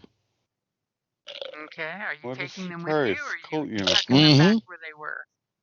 No, I'm putting it back, putting the tree back in that, but I'm tucking the bundle away and in my backpack and heading back in. Okay, are you making it look like you were Or do I have there? a backpack? If I can. Is that a nature? Okay, give me either a survival to camouflage it or a deception. I'll do survival. We repot that thing like shit. Oh, it's just a awkward. little shrub. It's a little shrub. It don't matter. It'll reroot.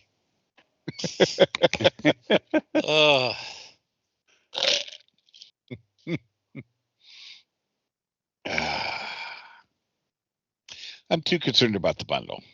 Whatever. Yeah, no. You just needed to project what you wanted. You forgot that part. Yeah. See?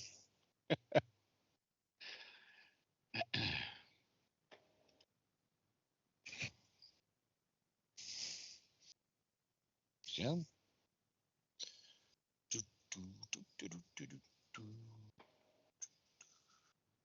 Jim, you're muted if you're talking. We're not hearing you.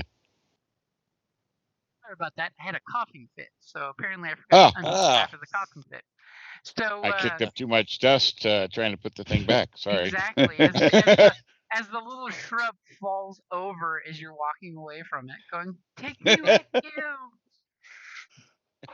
leaving the hollow exposed for anyone that walks by to see it later on.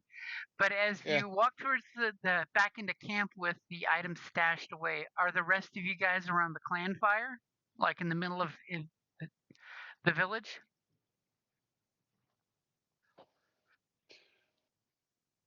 Well, I'm up on top of a. Yeah. No, I'm patrolling around the inside the village. Okay. So you. Because that's what I said I wanted to do. I don't know if anybody decided to join me or. They had so much faith in you, they left you alone to do it. I didn't hear you say that. Oh, well. He's watching you from the roof. Yeah. Yeah. I'm watching you from the roof. I got your back. Every now and then you give him a tree branch thumbs up. Throw a chestnut Spartans always cover the other man's back. He's got your back just from higher up. As you're standing out there all alone going, I'm not alone in the jungle. Every now and then I throw a chestnut at him so he knows I'm still there, still watching. Great. Who keeps throwing these goddamn fucking acorns at me? Right. I just think of the video of the cop now. He tactically rolls and starts throwing rocks. I will do a little hooty hoo and signal Barkley down. Hooty hoo. I will recognize the universal language of the Dreas and climb on down. Of the hooty hoo, obviously. The hooty hoo. So, and I will show you what I found and explain that, yes, Mr. Bloodfang and his crew were starting to gather these up and had them hidden. You should need to tell the chieftain or the shaman, but we probably should get our friends first. Yeah, well, Scar should be circling around shortly. He's been making a patrol pretty regularly if somebody wanted to attack him, he'd definitely set up a pattern that they could easily track. So even the trees could see. Well, he's doing inside the camp, not outside perimeter. Yeah. So He's making sure the lesser members of the tribe are protected. yes, but I'll throw a chestnut at him to get his attention. Bonk. God damn it! Another one. Get back together. I'll wave. I'll go see what trouble they're getting into. And I'll show you the cloaks, and that these aren't orc made, but made for orcs, and that I followed Bloodfang and his group, and they were getting ready to gather them and head out of the camp. Where are they now? I let them move on because I was detected, and then gathered and found this when I checked where they were digging. They tried to hide them back, but I found them. Somebody should go get my uncle. Yes. Because this whole area is undefended right now, apparently, too. Well, if they're hopefully still on patrol since they were, right. Well, since they were discovered, they're not going out to meet or do what they were going to do.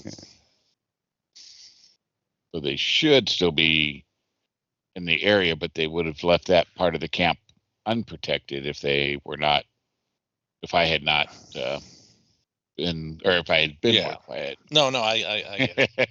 You are fighters, so you can stay here and ambush them when they come back, and I'll go get your uncle. And the shaman. Or actually, I'll get Ducati to get your uncle. Cool. Because she speaks better than me. Well, the fact she has lungs helps. Well, it makes the talking so much better. Yes. It does make it easier. Yeah. Yeah, but the trees don't understand her like they understand me. Hmm? Hey, Ducati.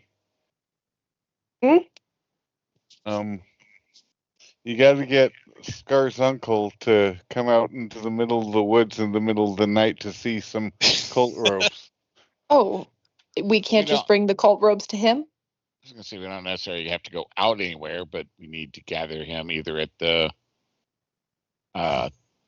shaman's tent or just talk to him, whatever he wants to do. But okay, well, here's the thing, because they could easily say that they found him and left him there and moved on. I mean, it'll be my word and their word, but again, they could just say that they found him there and then moved on, and hid them back. Yeah, again, it's a thin story, but because then it's like, why didn't they tell anybody? Well, that's where we have to explain. You saw suspicious comments and behaviors during the story. And we need to have the shaman look at this, see if he can determine anything from anything. That's a good idea, actually. Because maybe he can determine who they belong to by whatever magic do's. Well, we can see if the glove fits. Yeah, glove fits. See who they fit. They fit into these outfits, and they were made for you. Wow. Cinderella story. Yeah. Right. So I mean, glove fits. Enough evidence. There was suspicion. I followed. I watched. I saw.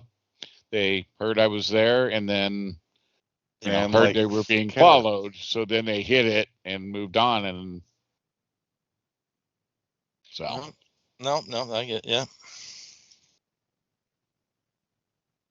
I mean, you're preaching to the choir at this point. That's my story, and I'm sticking to it.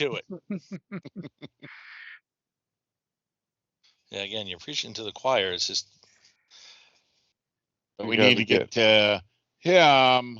So should we get the shaman or the chief? Get both. Before they circle back and find that I've taken the stuff. Yeah, no, get both. Go. Okay. Stace. All right. You get the We're shaman running. then. The shaman doesn't like me. The shaman doesn't like you?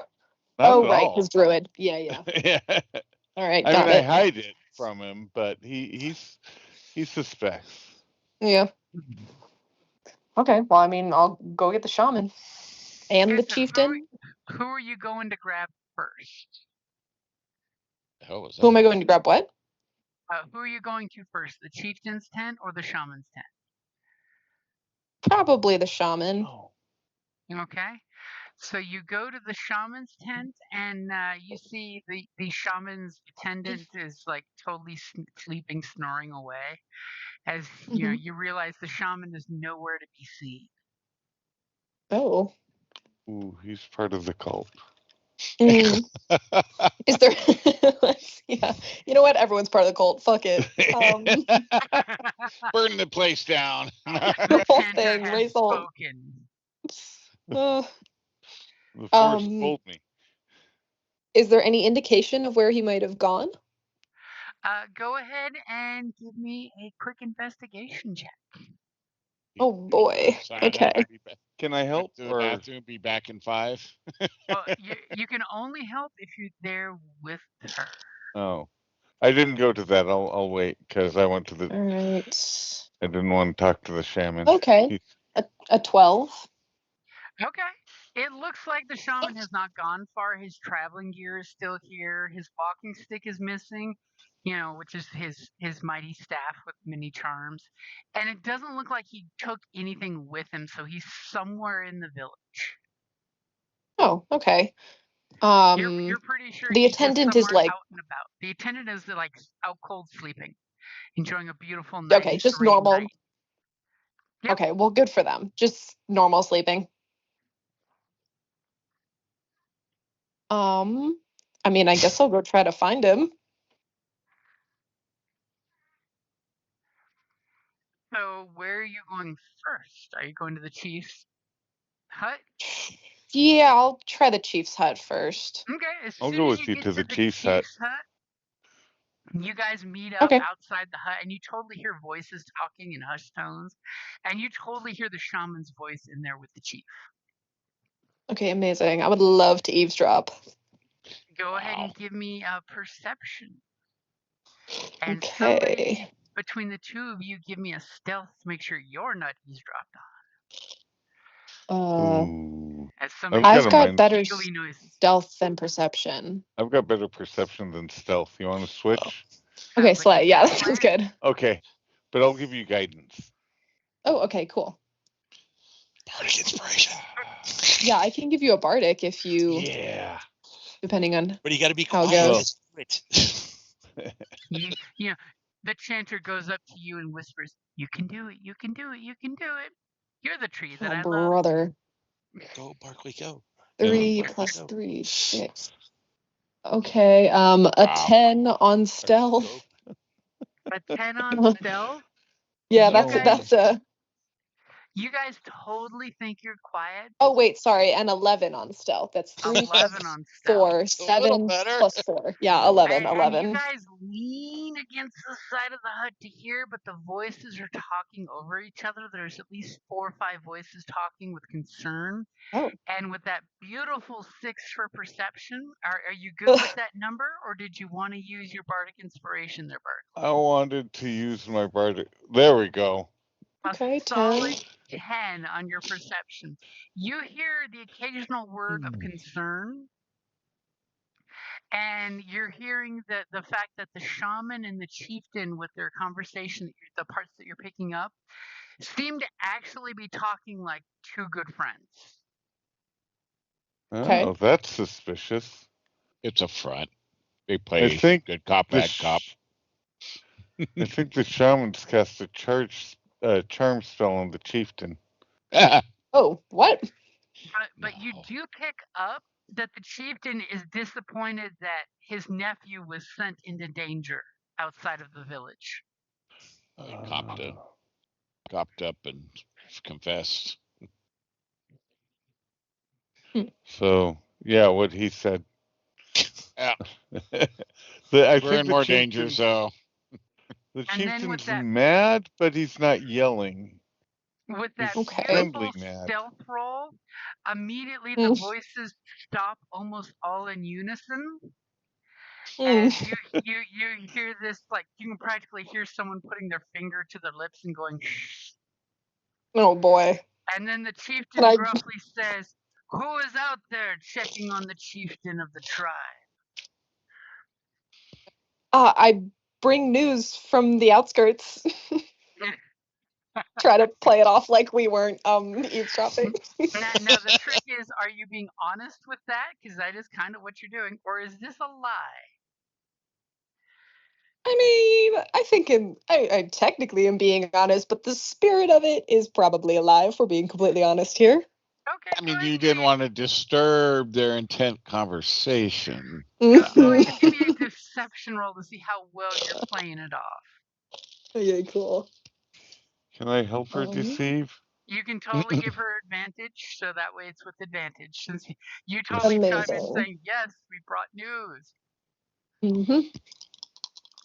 Okay. Really important news. Oh shit! Not 20. Okay. As total of 25. Sound like this is legit. We have news. We need to talk to you.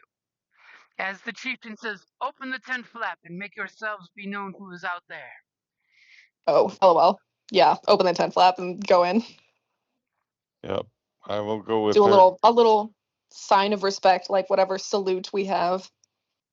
A little 2 fingers on your forehead with a slight bow. I try and copy her, and it almost does not appear like I'm mocking it. Yeah. Slay. I'm not. It just looks like I am. It's like watching somebody totally do is that spectacles, testicles, left and right, or right to left? Right. As the shaman immediately waves his staff over the gourd of liquid and passes you guys each a glass and says, "Drink, drink. It brings us good fortune." Does it taste good? I just drink it, but does it taste good? As you drink it down, it's basically like our old tea that's gotten cold. Oh, it's yum. Interesting, but it's not as pleasant if it was fresh. For sure. I will stick it on my root. Send them off for danger, and they're drinking and partying already. Good lord. As the chieftain and shaman kind of like scooched their little cushions away from each other because they were just like right next to each other, talking all intently with each other, and as they look like they're not like close colleagues. As the chieftain looks at you and says, "Tenter, you know you are favored by the gods. We know your words always ring true." A beautiful natural 20. Tell us what news you bring. Who all else is in the tent right now? Interesting question. As the fire in the tent lights up all the faces that are staring at you, you notice it's the shaman, it's the chieftain, it's the chieftain's right-hand guy, which is a big, tough warrior type guy, practically a second uncle to, Scar, and it looks like 3 wise women. They're 3 of the older women in the tribe that are known for being healers. They're all in the cult. They're fattening Scar up to sacrifice him. And one of you give me an investigation so I can say some more. The 3 women are the ones. The 3 women are the one that actually run the tribe. There we go. I have a +0 to investigation. If you have anything better. I have a +1. Okay. Yeah, we're not all that great at investigation as a party, are we? No, it's that intelligence dump stat. Yeah. Oh my god. As with your natural 1, I don't need to say anything else other than all of the faces look at you intently like, yes, like they were holding, like one lady flaps a leather skin that was open and showing something that you totally missed because she closed it as she felt your eyes coming, and she went bloop and covered whatever's on the soft side of this leather hide. And another woman totally picks up something that was on the ground next to it, and it disappears into her robe. Oh, brother. I'm going Each to of tell these them. 3 wise women hides something from you guys with no problem hiding it. I know they're Yeah. part of the cult, so I'm just going to say I was out on patrol, and the forest told me that the threats to the village are moving tonight. Oh, what? What? Huh? Huh? That's not what you're supposed to be doing. Go ahead No, and give but me your they're part of the deception cult. roll. They're hiding stuff from us. Can I say? I think Well, you don't know they're hiding anything because you didn't see it Well, at sure, all. yeah. I didn't see. I don't know what they're hiding, but I saw that they were hiding. You I did. think he was more describing what occurred just out of story, but I mean that's Okay. fine. Go ahead and Then give me your deception roll as they look at each other, then look at you. Oh, boy. Because lying to him really helps to Oh, Oh my shit. god. Wow, we're so good at lying and nothing else. yeah.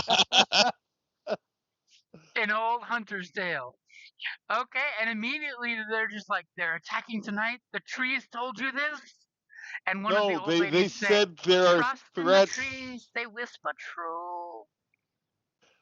They didn't say it was attacking, but there is a threat to the forest. We can lead you to. We can lead you to the worst clue. of it? Oh, True. On the tree in the forest that told you the wisdom. No, the evidence. Well, I am because I'm the one that told you there's a Oh, threat. that's true. Yeah, I can lead you to the tree in the forest that gave me this information. And immediately all 5 of them get up in a meat cracking fashion to immediately follow you, ready to burst action. Oh, the chieftain reaches brother. back, grabs his weapon, and grabs a spare weapon and throws it to his friend. Oh, God. And they Well, basically are piling out around you guys to prepare for war. The wise women whip out these smooth little bone daggers. One whips out her antler claw that sticks out like a sai with 3 horns and a big long middle horn. We shall defend. We must make sure the next generation is born. Oh, brother. Look what you got us into. yeah, I'm good at my Lied too job. well. And they are eagerly, where do you want them to go? They are willing to follow your lead. I am going to guide them to Prey Tree. Okay.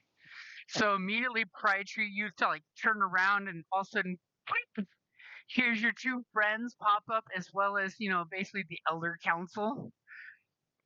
Chieftain's got his big 2-hand weapon at the ready to crack something skull wide open. His muscles are bulging like they haven't bulged in years.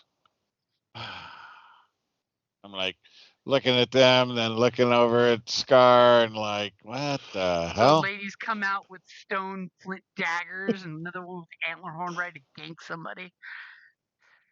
Danger is here! The forest whispers of danger! You don't know why the one-eyed creepy lady is super creepy right now, but in the dark, she's doubly creepy. She smiles. She reveals all her teeth but her big tusks. All right, then. All right, well, I mean, we're... And this is what you wanted. I did my part. Yeah, here they come. Got him a little frothing at the mouth and shit. They're wound up for danger. You didn't give me specific you didn't say not to get them all worked up. All right. Scar, at this point, you totally hear them come up if you want to join. So yeah, I'll stand up. Also, you got to remember, I'm just a kid. Tree. Yeah. Literally just a baby. I'm just well, not quite that, but I will present to the chief. I am afraid that I was on patrol in the northern region, and I came across and observed. Half a second. Gorvak, right? Gorvak? Yeah, Gorvak. Gorvak Bloodfang and his crew, they were doing something mysterious around a bush, but I think they heard me, so they threw stuff back. And once they moved on, I checked the bush and I found this is what they were took out and rehid. And I present the cloth cloaks. You can trust them because trees never lie. You whip out the 4 cloaks that roll out made of hemp that's been stained with charcoal, so it's black as night. As the chieftain looks at them and looks at the shaman, and they exchange like a unspoken nod. And the 3 wise women go up to the robes immediately and start inspecting them. As you can see, these are orcish. Oh shit. Uh-oh. As the 3 of them start looking at one of them is like, my eyes are frail and I cannot see the fibers anymore. My weaving days are gone. As she rolled a 3. And the other 2 look and go, this is not orcish weave. See how the knots are small and tight. Little fingers made these weaves. They're orcish size. Yes, and they both look at you as you say that. It says, orcish size, but made with small hands. Like half-neat hands? Oh, shit. As immediately the chieftain rolls a natural 20 in his investigation. As he's just like... He's about to tell us all about it. You were out in the northern side of the woods and found 4 cloaks of obviously halfling weave made to fit someone of orcish size. As he rubs his wise chin with his natural 20. As he slowly looks at the group and pauses to let you guys catch up with his brain thoughts. Yes, and I'm like, my wise friend Barkley here earlier during breakfast identified strange behavior by Bloodfang and had suspicions on his intent. I did. They spoke of putting it back to hide and not going out into the forest as they heard my movement. Our tree friends are very wise and blend in with nature. He must be very coy to detect your silent movement in the woods. Indeed. Are they still to the north? I let them move on because I was more curious as to what they were playing with. I'm assuming that their venture into the woods with these cloaks was foiled by them detecting me. And he totally looks over to the shaman and his buddy and he says, Gorgon. And the big orc kind of like puffs up as soon as he says his name. He says, summon the warriors back to the center of the village. We must have words and to see if they have reasons for why they were so far outside of the village.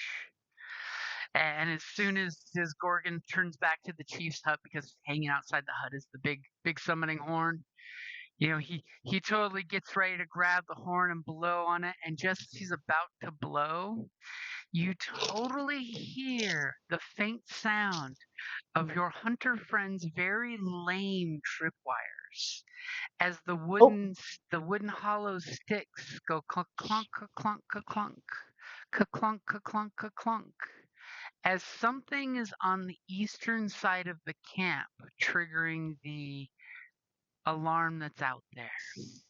Holy crap, I was right. You really were. And all of a sudden, you hear someone running through the bushes and a shout saying, "We are being attacked! We are being invaded!" and then you hear this roar sound that sounds louder than any of those panthers that you dealt with out in the woods, and this Wilhelm scream, yow! And a brief moment of silence as the chief looks back at his friend getting the horn, looks back at the shaman, looks back at the wise women, and then looks at all of you, and he basically holds his two-handed weapon above his head and looks like he's going to start running in that direction if you don't stop him, or if you don't beat him in that direction. What do you guys do? I think that we should follow him. Yeah, but we got to protect him from nefarious action. Yeah. I will holler out, Chief, let us go first. It could be a trap by Bloodfang. What? We cannot trust them to fight on our side in this. Go ahead. Follow and watch. Go ahead and give me a persuasion. I knew that was going to come.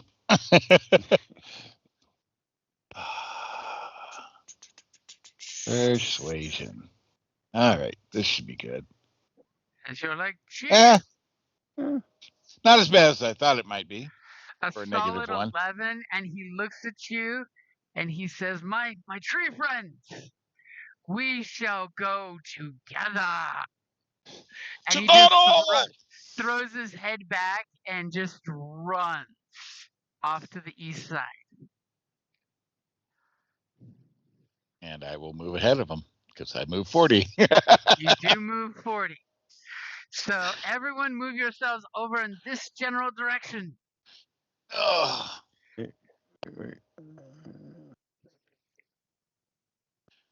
General direction. All right.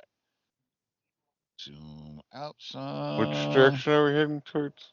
East. Okay. East, Well, northeast. That's not me. Where am I? Oh, yeah, I'm up here. Oh. So, like, up here. And Okay. since you are a monk, if you want to recklessly run quicker, you can totally move quicker. Yeah, only has I a move. speed of So I 25. will keep a Yeah, pace I'm just in probably front also of him. here. And as you run up, you realize at this distance that about 50 feet ahead of you is a very large feline roaring, eating something as you hear flesh smacking on its lips and teeth. Oh, As the chief is like, into the green! We must save whoever was there! And that might be a good time to go ahead and roll initiative. I was going to say, that sounds like a great subplot to roll initiative. This one. Make sure you're clicking on your token before you roll initiative, or it don't count. Yeah, I was almost going to forget. There we go. Me too. All right. Ooh, stars and three. Yeah, nat 20 on that one. Of course, it's probably going to be my only good roll for the rest of the night. I was going to say, yeah, that's the only problem. Okay, that looks like everybody. So, Big Cat is smacking down on an orc, eating his entrails out. You see through the trees because you do have night vision and it's within 60 feet-ish. Because I grab a mini instead of measuring a mini. That there is a large saber-toothed tiger-looking feline chewing. Bright bangle orange color, not that your dark vision can show because it's just black and white. And yes, in dark vision, that black and white Bengal tiger look blends in beautifully into the tall grass and the trees and ferns. You would still get the distinguish between the dark and it's light definitely lines. Not the midnight black color. Okay. Yeah. Saber tooth.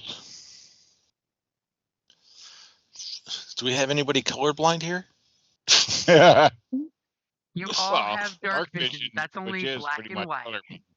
Yeah. Never mind. In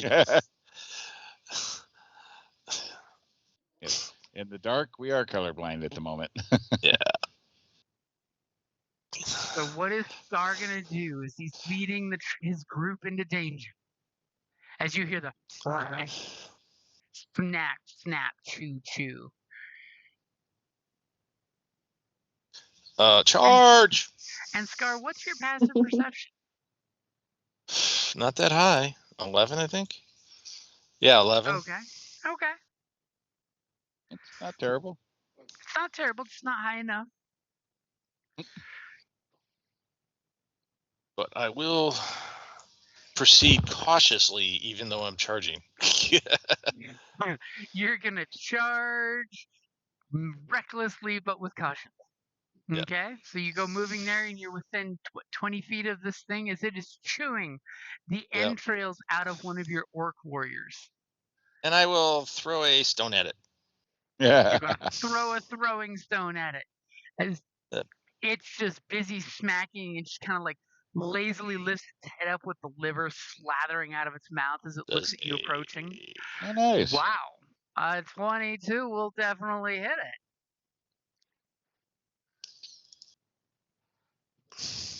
I think I got its attention. You definitely got its attention.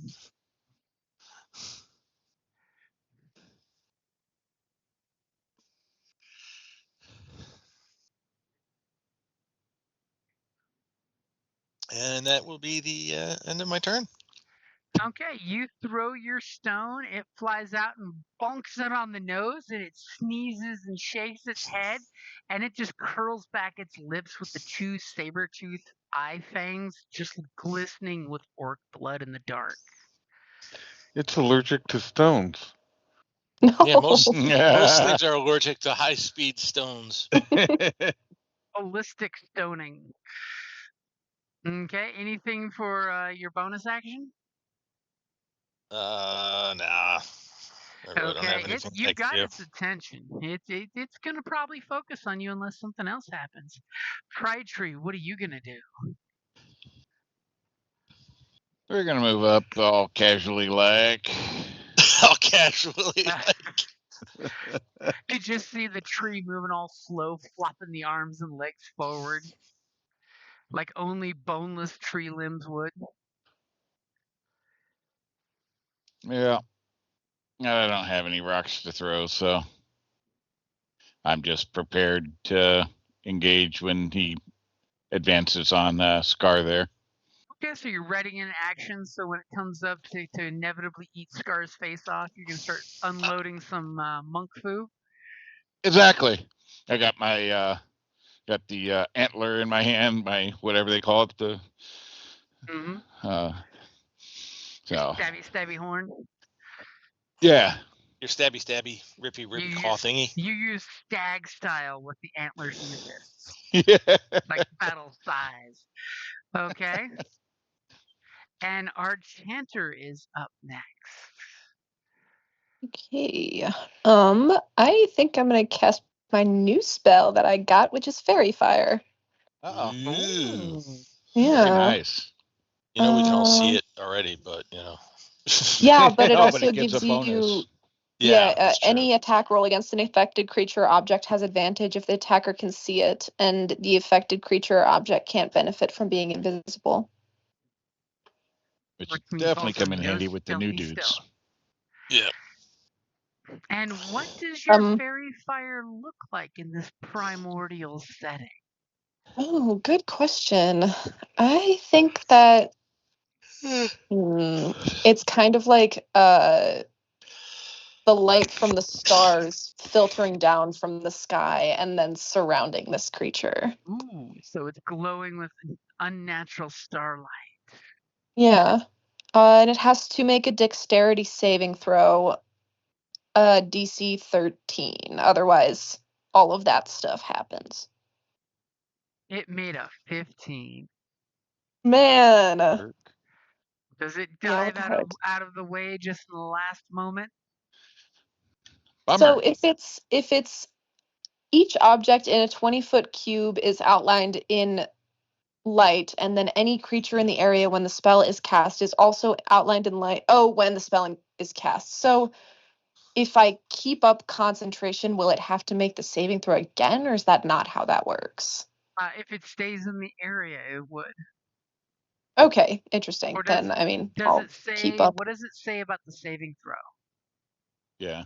It says any creature in the area when the spell is cast is also outlined in light if it fails a dexterity saving throw. For the duration, objects in the affected creatures shed dim light in a 10-foot radius. Okay, So so it's it's just basically when only you first providing cast light. it. But the area Which is is just when not it gets cast. glowing. Yeah, since you made the save when you cast it, he's immune to its effects. Okay. But the area has this Yeah. beautiful glow, which is making this cat outline of this very large, muscular, saber-toothed cat. You guys call them the saber fangs. They're natural occurrence out here. Mm-hmm. But interestingly enough, since you are filling the area with a pale starlight, you guys notice that this beast has weird marks on its legs and neck, and it has some small darts stuck in its back haunch.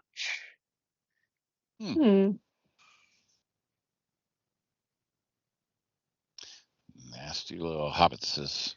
And did you want to move from where you are? Are you good with where you're staying? And do you want to do anything for your bonus action? I will move a little bit closer, but not by a whole lot. Okay. And I do not have any super helpful bonus actions, so that will be the end of my Bardic turn. Inspiration? Oh, that's so true. I could do that. I've got one of those left because I use them on silly things, like lying. Hey, they paid off when you used them, except for that one time. It paid That off. didn't get It paid used. off. I'll cast it on Scar, I guess. Okay. Scar's got a Bardic Inspiration. Scar, he's our man. If he can't orc it, no one can. Yeah. Okay. Barkley. You see a glow coming from the woods, a roar, a slurpy sound. Scar's growling at it. You totally hear Bardic Inspiration being thrown out. Pride Tree's totally taking his Karate Kid pose. You sense tension in the forest as something is about to happen. Oh.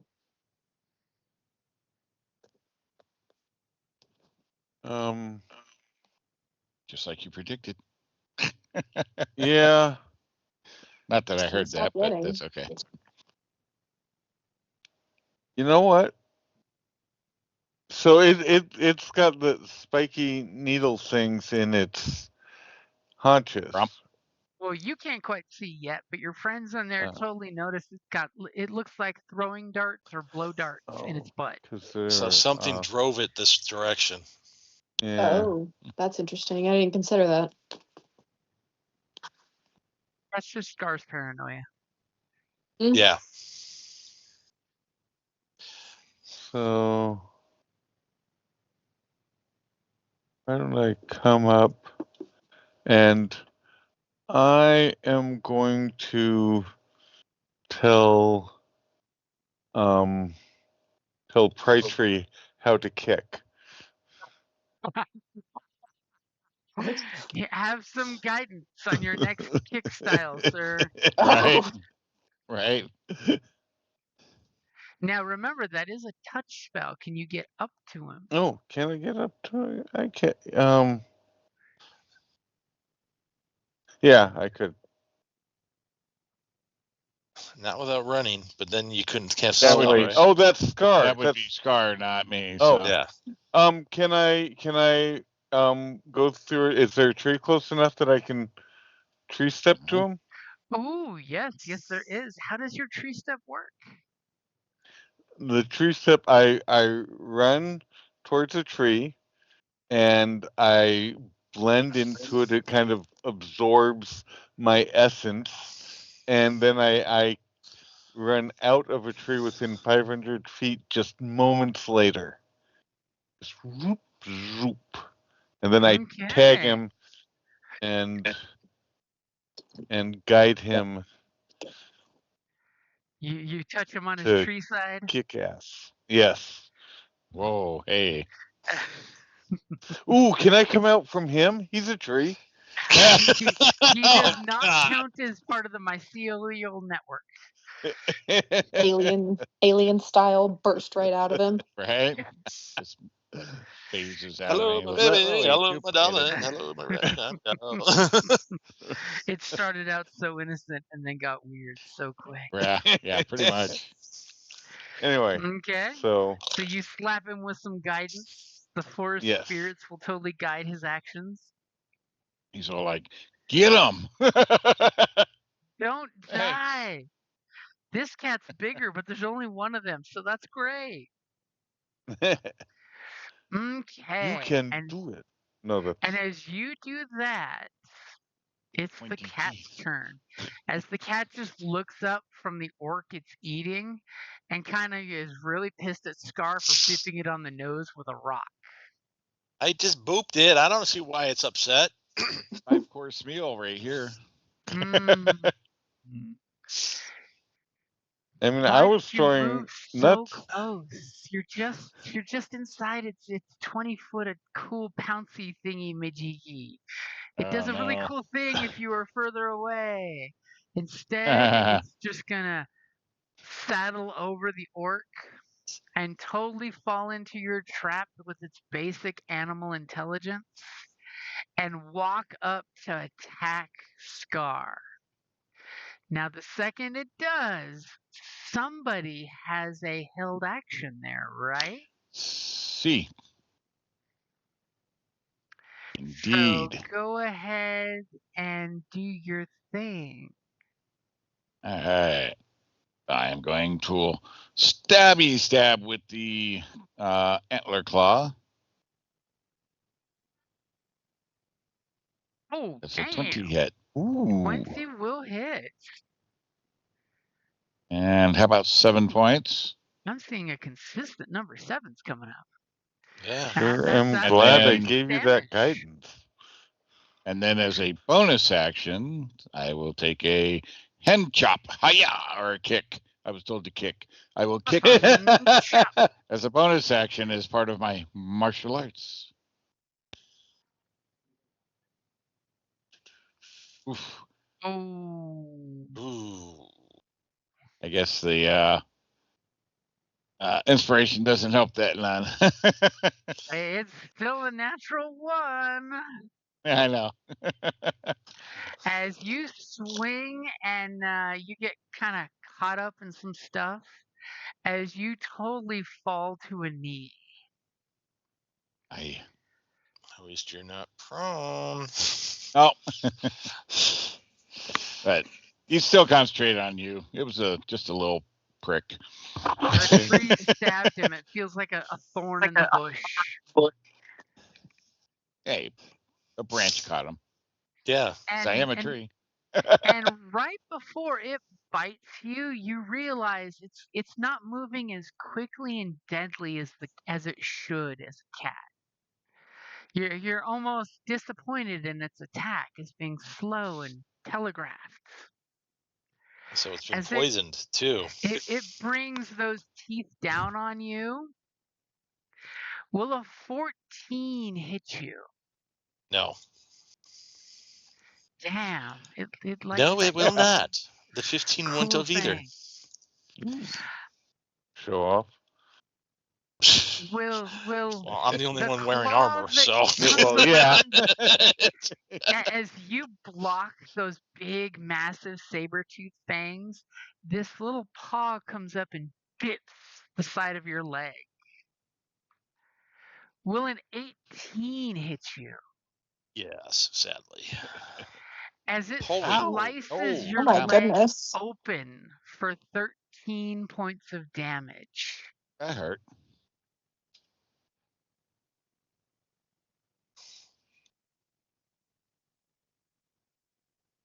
Little bastard. Right? And it like shakes its head, kind of almost like it's got some weird stun effect going on. Yes, it was swinging at disadvantage with both those attacks. So Scar, It just gouged your calf muscle open. You're gonna this great set of scars that go from your ankle up to your top of your calf because its paw is that big. You are totally gonna get mate just from those scars. Yep. I am going to bash it. No. I'm gonna use it as a sword club, not a club sword. I will totally throw it out there since it is late. You might be tired. Are you gonna stay right where you are, or are you gonna move to a more advantageous position with your allies? Then I'll take a swing at it. That'll be the end of my assistance for the night. Now I'm Team Saberclaw. And I'm going to use my Bardic Inspiration. What is that, 1d4? You have a 16. Are you accepting that? Or are you using the 1d6 for Bardic Inspiration? Oh, I have a 16. You have advantage that should be since you're good. flanking. Nope, that'll be it. Okay, 16 will definitely hit as it groggily looks at you, kind of almost drunkenly watches you walk around to its side. Totally Fucking turns serious? its flank to Pry Tree as you hit it for 5 points of damage with your sword club. Action. I'm going to do a action surge. Well, that's good because it barely notices those 5 points. Yeah. Fuck this shit. Okay, so you have a 14. Are you good with that, or do you want to use your Bardic Inspiration?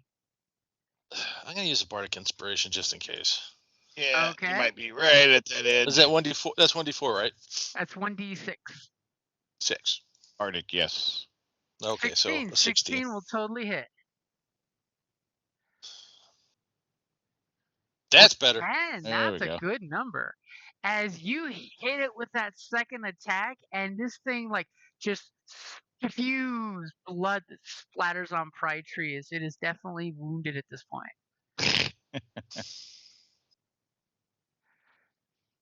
As you're looking at that wound at your leg, going, Jesus Christ, I don't want to get hit with that again. Yeah, no shit. Or, Great Father Tree Spirit, I don't want to get hit with that again. Pry Tree, what are you gonna do? Well, we're gonna start by poking it again. Poking you it. You do have advantage because it's got its cat butt sitting in your face, little tails wafting back and forth. Nice. Wafting back and forth. Wafting back and forth. 17. As a 17 is a whole lot different than a 9, and a 17 will hit. All right. How about another 7? That's a consistent 7. Yeah. As it gives out this horrible roar as it looks back at you and it's like, why is the bush attacking me? I like the taste of orc, but what's up with this bush? Yeah, and then I'm going to spend a key point. Hiya. Hiya. Hiya. The Pry Tree totally does this tree yoga pose. I hate this page. Okay. Go, Tree Ranger. So yes, I'm going to do key point, and I'm going to do flurry of blows. Using a bonus action, I'm going to take 2 attacks on 2 attacks for the bonus action. So I kick and I punch with the other hand.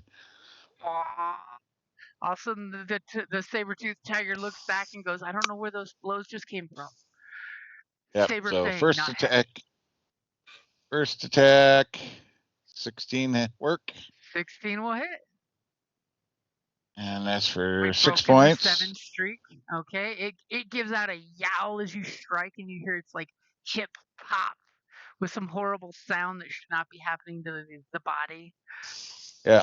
And then another 21 hit. 21 will hit. Hello. And how about 6 more points? 6 and 7s. Right. You're consistent, if nothing else. This thing is hurting. It already had that drunken stupor, and now it's giving out this horrible hiss.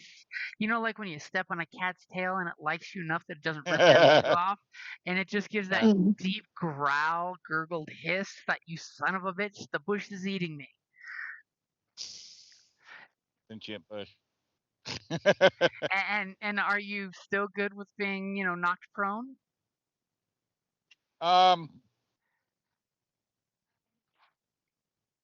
I suppose. Obviously, your style is a jujitsu style where the floor game is strong with you. Right. Wow. Or is that a move? So I just did an action and a bonus, so I could still stand up, right? Mm-hmm. You just lose half your movement, which if you're not going anywhere, Nope, just stand up.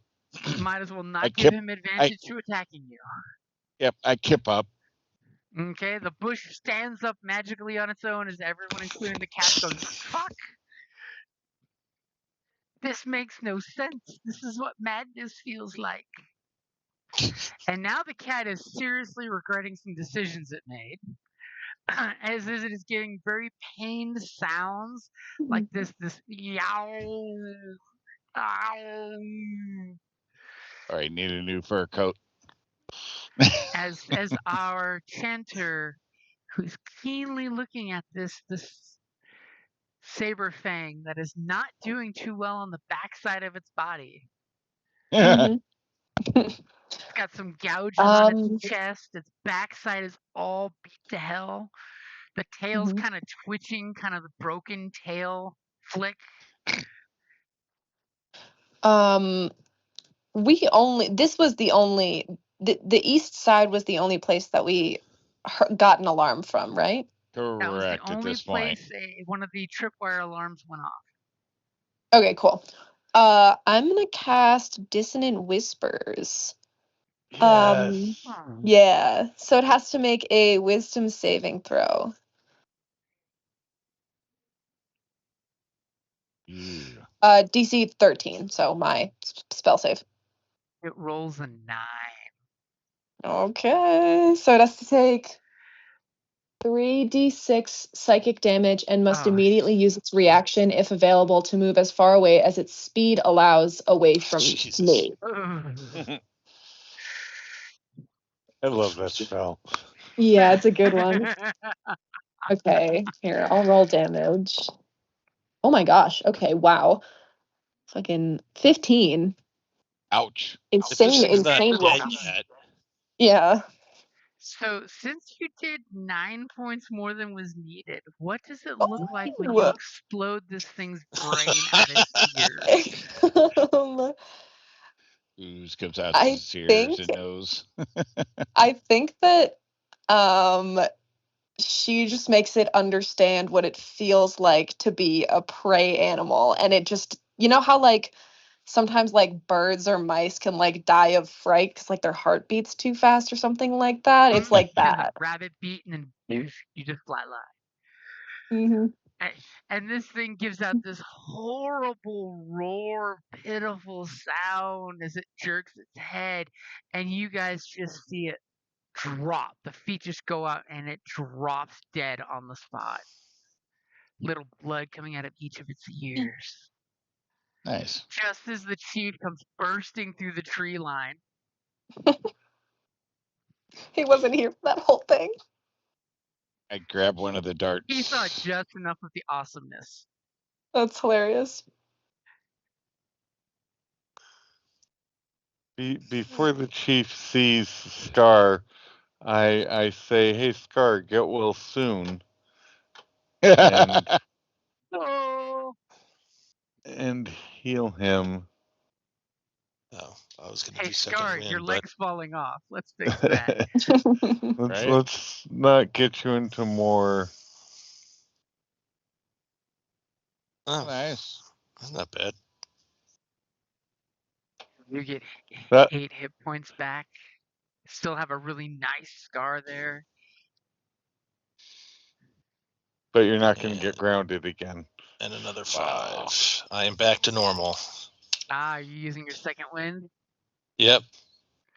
You just like rub the bloody marks and it's already stopped, clotted, and healed up. Yep. In some ways, you could say the tree spirit itself healed you. And somewhere across the forest here, one of the gods are like, "Who just stole some of my power? God damn it!" Oops. Awkward. This keeps fucking happening. What the hell? Me, damn it. Someone find the druid that's running around my forest using up all my power. As the chief blasts through the trees, ready to crack its skull as he looks and sees it lifeless on the ground, its eyes rolled back. It already looks like a rug waiting to happen as he looks at all of you and gives Scar this chest thump of pride and basically sticks a fist out to cheer you on because he sees that you're hovering him over with your bloody weapon. I will be, Chief, look, and I will point to the actually to the darts in its butt and look around. Someone give me an investigate. It sounds like someone's already putting some pieces together, but let me see if I can tell you some more. I've got a 0 in it, but Well, and if someone's can aiding I? somebody else, that'll give you advantage. I can help, yeah. I'm a 0 too, so I'm also a And 0. you want to do? I'm- You could do animal handling instead of investigate if you want. This could go I've got on. a- yeah, I'm a bad. -1 on that one. I've got a 5 in animal handling. If Well, there someone you Yeah, go. there wants we to go. help me. Who wants to help me handle this animal? I will. Immediately, the Okay. druid's I'm pointing using it out. animal lore. Okay, so with your dirty 20, with the aid of your fellow chloroform, you look at the darts in its butt and the weird. As you look at it dead now, and with it not moving, it looks like it's got almost ligature marks on its legs, like it was bound by vines. Ooh. And you notice that there's a dart, and you pluck the dart out, and you sniff the dart, and it smells to your keen tree-like senses like a dart that's used to disable or capture animals for basically domestication. Oh.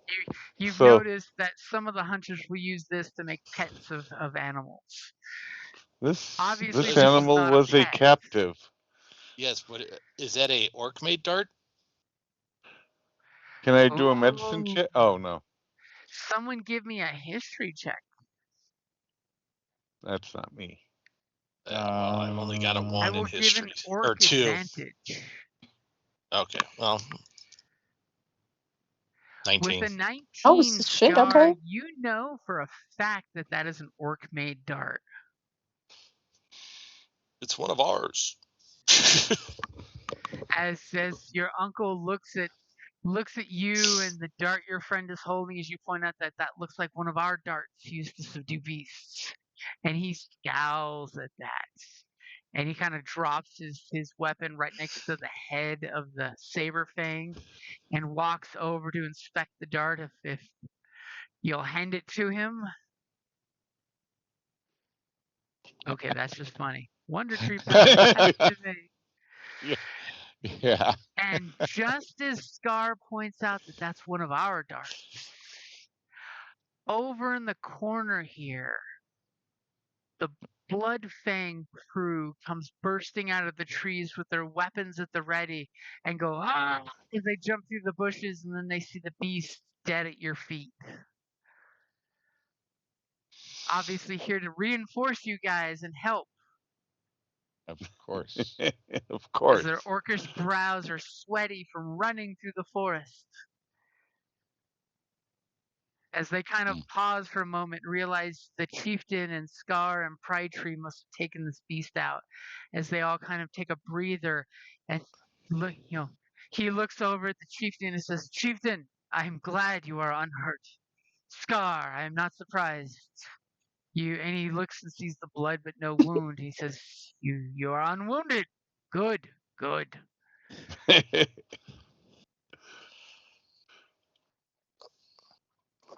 As there's this awkward moment where everyone's looking at everybody. Okay, how big are these darts? I mean, we don't use blowguns or anything like that, do we? Nope. These are basically like the size of regular darts you'd have at the pool hall. That somebody would dip them and then throw them. Do I see darts on any of? Ooh. Do me a favor. That's a good question. Give me a perception check.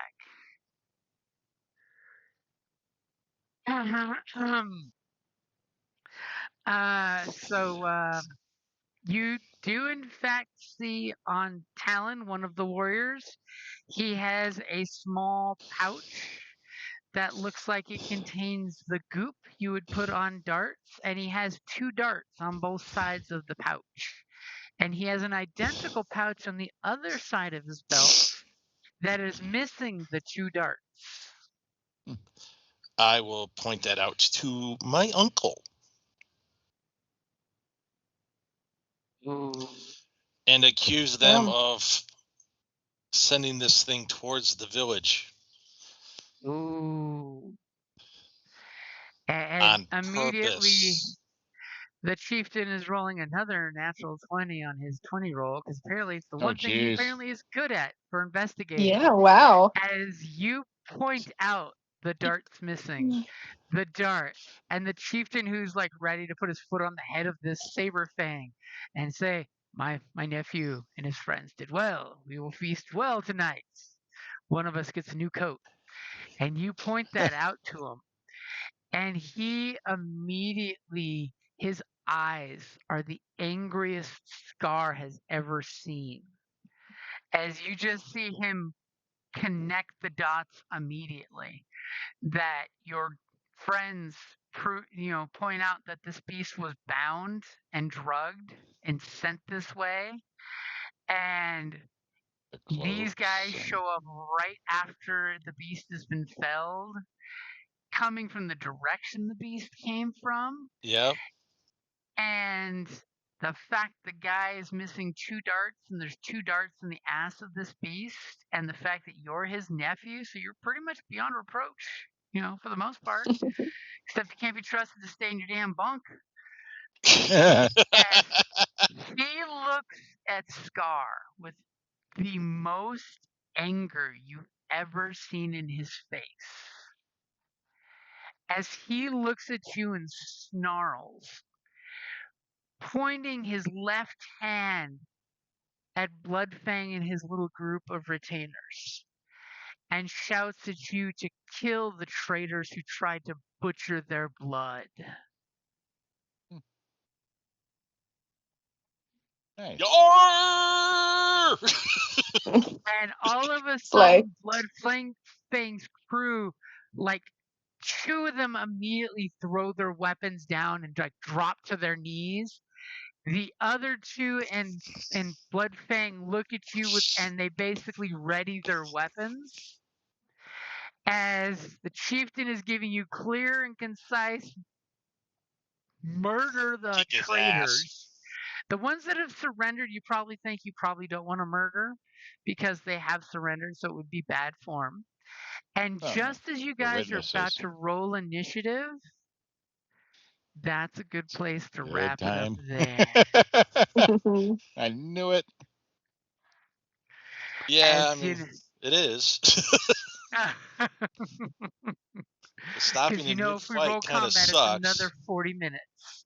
But now you know the blood is flowing. Scar has healed himself completely through sheer force of will and cool druidic power. Goodness. Well, I was hoping to challenge him so I could rest and get my second win back. But I mean, your chieftain did just say kill the traitors because he realized exactly what you're accusing him of. It is not open for debate. His brain clicked with yours. Obviously, you share DNA because your brains clicked the exact same pattern at the exact same moment. But by you saying it, it triggered his primordial youngness where he would kill them himself, but he has a nephew, and that's what nephews are for. Right? Slay. And then, the cloak, the darts, the whole thing. It's like, yep. All right. And the best part is, those jerks walked into the fairy fire area, so they're outlined in the white glow. They're not glowing, but they're in the glowing area. Oh my god, slay. So you have this beautiful outline of them that's just enough that you can see their orcish skin kind of flex with blush of, oh shit, we just got caught doing something. Yeah. The gig's up, dude. Yeah. Halfling lover. Damn.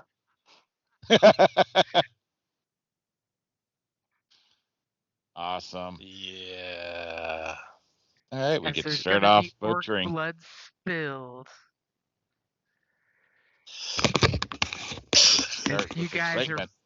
filled on the exhilaration of slaying the Saberfang, and now you get to take out some traitors. You don't know exactly how they're traitors or what they're traitors, but you know they're up to shenanigans.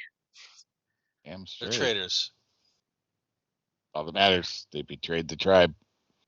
Yep. And the animal. The wrath It's of good the that 2 of them trees. surrendered because then we can interrogate the 2 and kill the other 3. Mm-hmm. Exactly. That matters. Because we They'll do be want to able know to- what the hell they're up to. Yeah, they'll be able to tell us stuff. So they will face the wrath of the trees. Oh. I mean, that's unless you end up killing them. Yeah, we won't kill the surrender people. As long as they We stay might. surrendered. Yeah. I mean, in the heat of the moment, who knows who will kill and who we won't. Yeah. I'm not a berserker, so we don't have to worry Right. about that. I know, but Accidents happen. The fleshies all look the same. She's all look the same. Well, other than some are green, some are white, Yeah. or Well, pink. unless you're colorblind. Yeah, but you can tell they're definitely darker than the pinks. Yeah. But they're lit up pinks now, so you're not colorblind. You're seeing them in the light instead of And with dark yes, vision. So the one in the middle is the big bad. yeah, kind of figured. And the 2 that are, prone are the ones that are pros, saying, "Don't kill me." It's the red It was dot. him. It was him. We beg for forgiveness. We're only the lackeys. What's the red dot? It's the red dot. Okay. Something special for you to remember. I see. Good job, guys. Yeah. I mean, the darn Midnight meddling took kids. the Saberfang down without any real consequence other than a little spell spendage and a Right? little second wind. Everybody's at full hit points still. Yep. Yeah. Not bad at all. Still got a key point. I just can't use my action surge and second wind, but That's all right. We'll be good. These guys will be easier to kill than the big, well, individually at least, than the big cat. I mean, the big cat had a lot of hit points. That's all I'm Shit, gonna say. we did 63 points of damage to it. Yeah. Yep, and you denied it. It's cool, epic. Move 20 feet forward and do a bunch of cool, different shit all at once. The charging leap or whatever. Yeah. Yeah, it's got the pounce attack. Yeah, And we if learn. its claw and teeth hit, it does an additional rend. Ow. But Yikes. somebody got really lucky and just said, "I can take it," and just got that little bip to their heel. Yeah, if it bites you, it gets hold of you, and then Little it starts bip, clawing more with than the back 50%, feet. Drops you down for that cat attack, where they just take you down, use those back feet with the rabbit punch. Yeah, just start clawing your gut. So nice. Well, that I mean, should that's be what exciting happened to start. the other poor orc. Was it totally got the jump on him? Yeah. And I'm assuming this orc is not part of his crew. It's an innocent. Yep. That was one of the somebody on patrol. Yep. Which orc? The victim orc. The one yeah, that the victim orc was just on patrol. Yeah. The one that got eaten. The one that heard the alarm and was gladly running to protect his village. Unfortunately, he went up to the alarm and said, "Why is the alarm off? I don't see anything out here." And then you just hear it roared. It went claw, bite, pounce attack, and the poor orc did not survive any one of the 3. Man. He will not live long or prosper, but his spirit will help you in the future. Thank you, ancestor worship.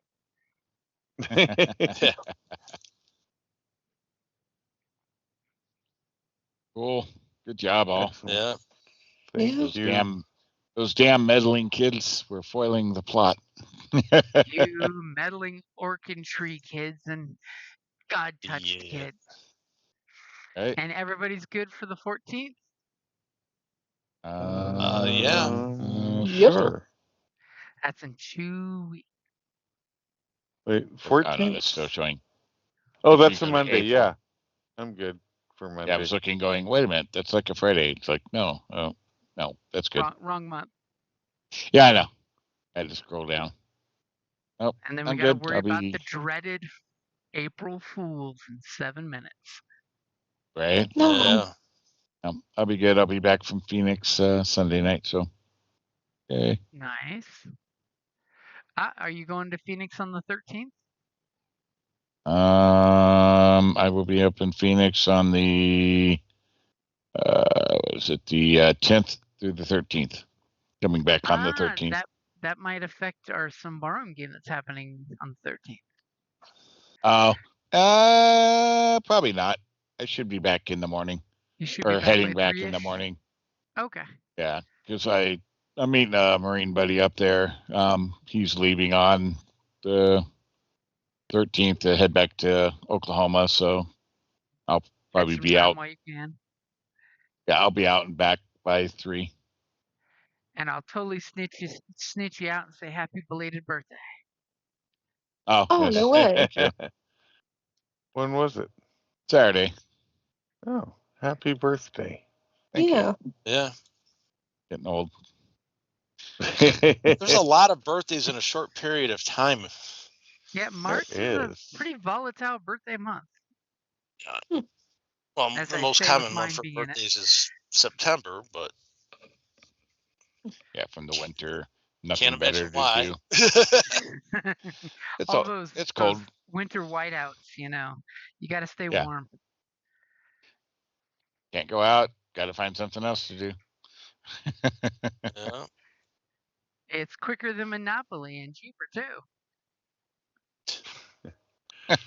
Well, I don't know about debatable. cheaper. Yeah, I was gonna say that's debatable. College ain't cheap. Yeah, let's see. Yeah, it's costing me $700 a month, above and beyond what I spend on the brat. Yeah. So.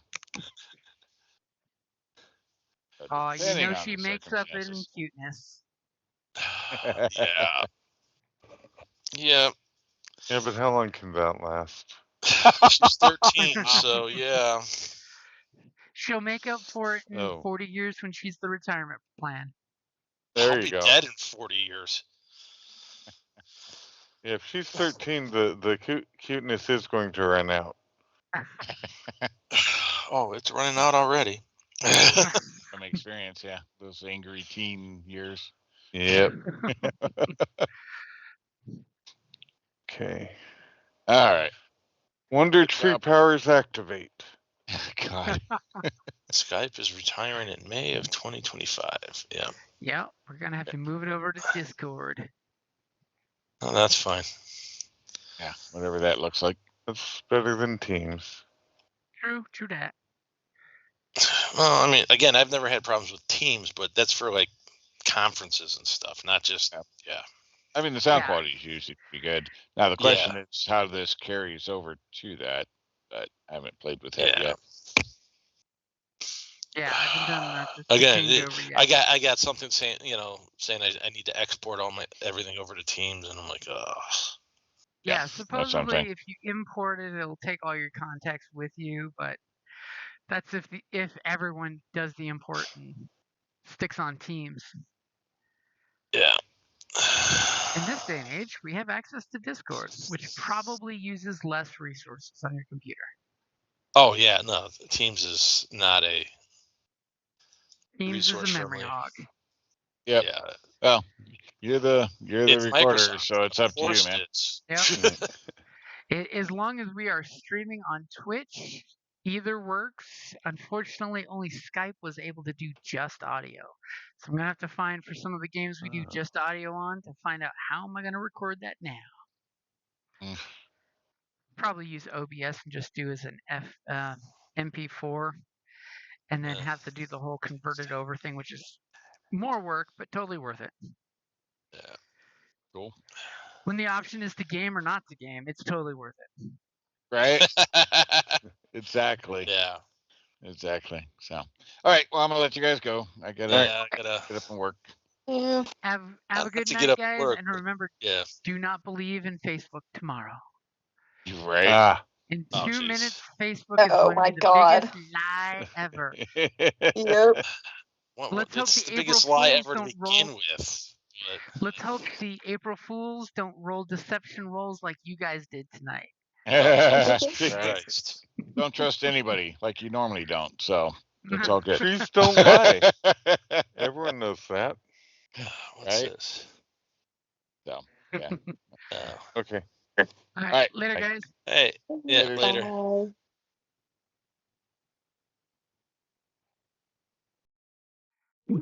And just a heads up, it's not April Fools in that we will be playing Star Wars, our Sons and Daughters of Mandalore game tomorrow at 7 p.m. Pacific Standard Time till 9 p.m. So join us as our Mandalorians try to get out of whatever shenanigans they've gotten into at that bar, where they're trying to find their prey to return back a very cool, awesome sword and a guy who's all about breaking hearts. Because, guys like that, they got it coming. All right, guys. Thank you for listening. Have a great night and happy April Fools. Don't be too crazy with those April Fool jokes. Though I got to admit, one of the best ones I've already seen is the Krispy Kreme box. It's actually full of a vegetable platter. Because that's the kind of stuff I expect. Not the bazillion jokes that are not jokes that just make people go, "Oh my God!" and then April Fools. All right. Have a good night, guys.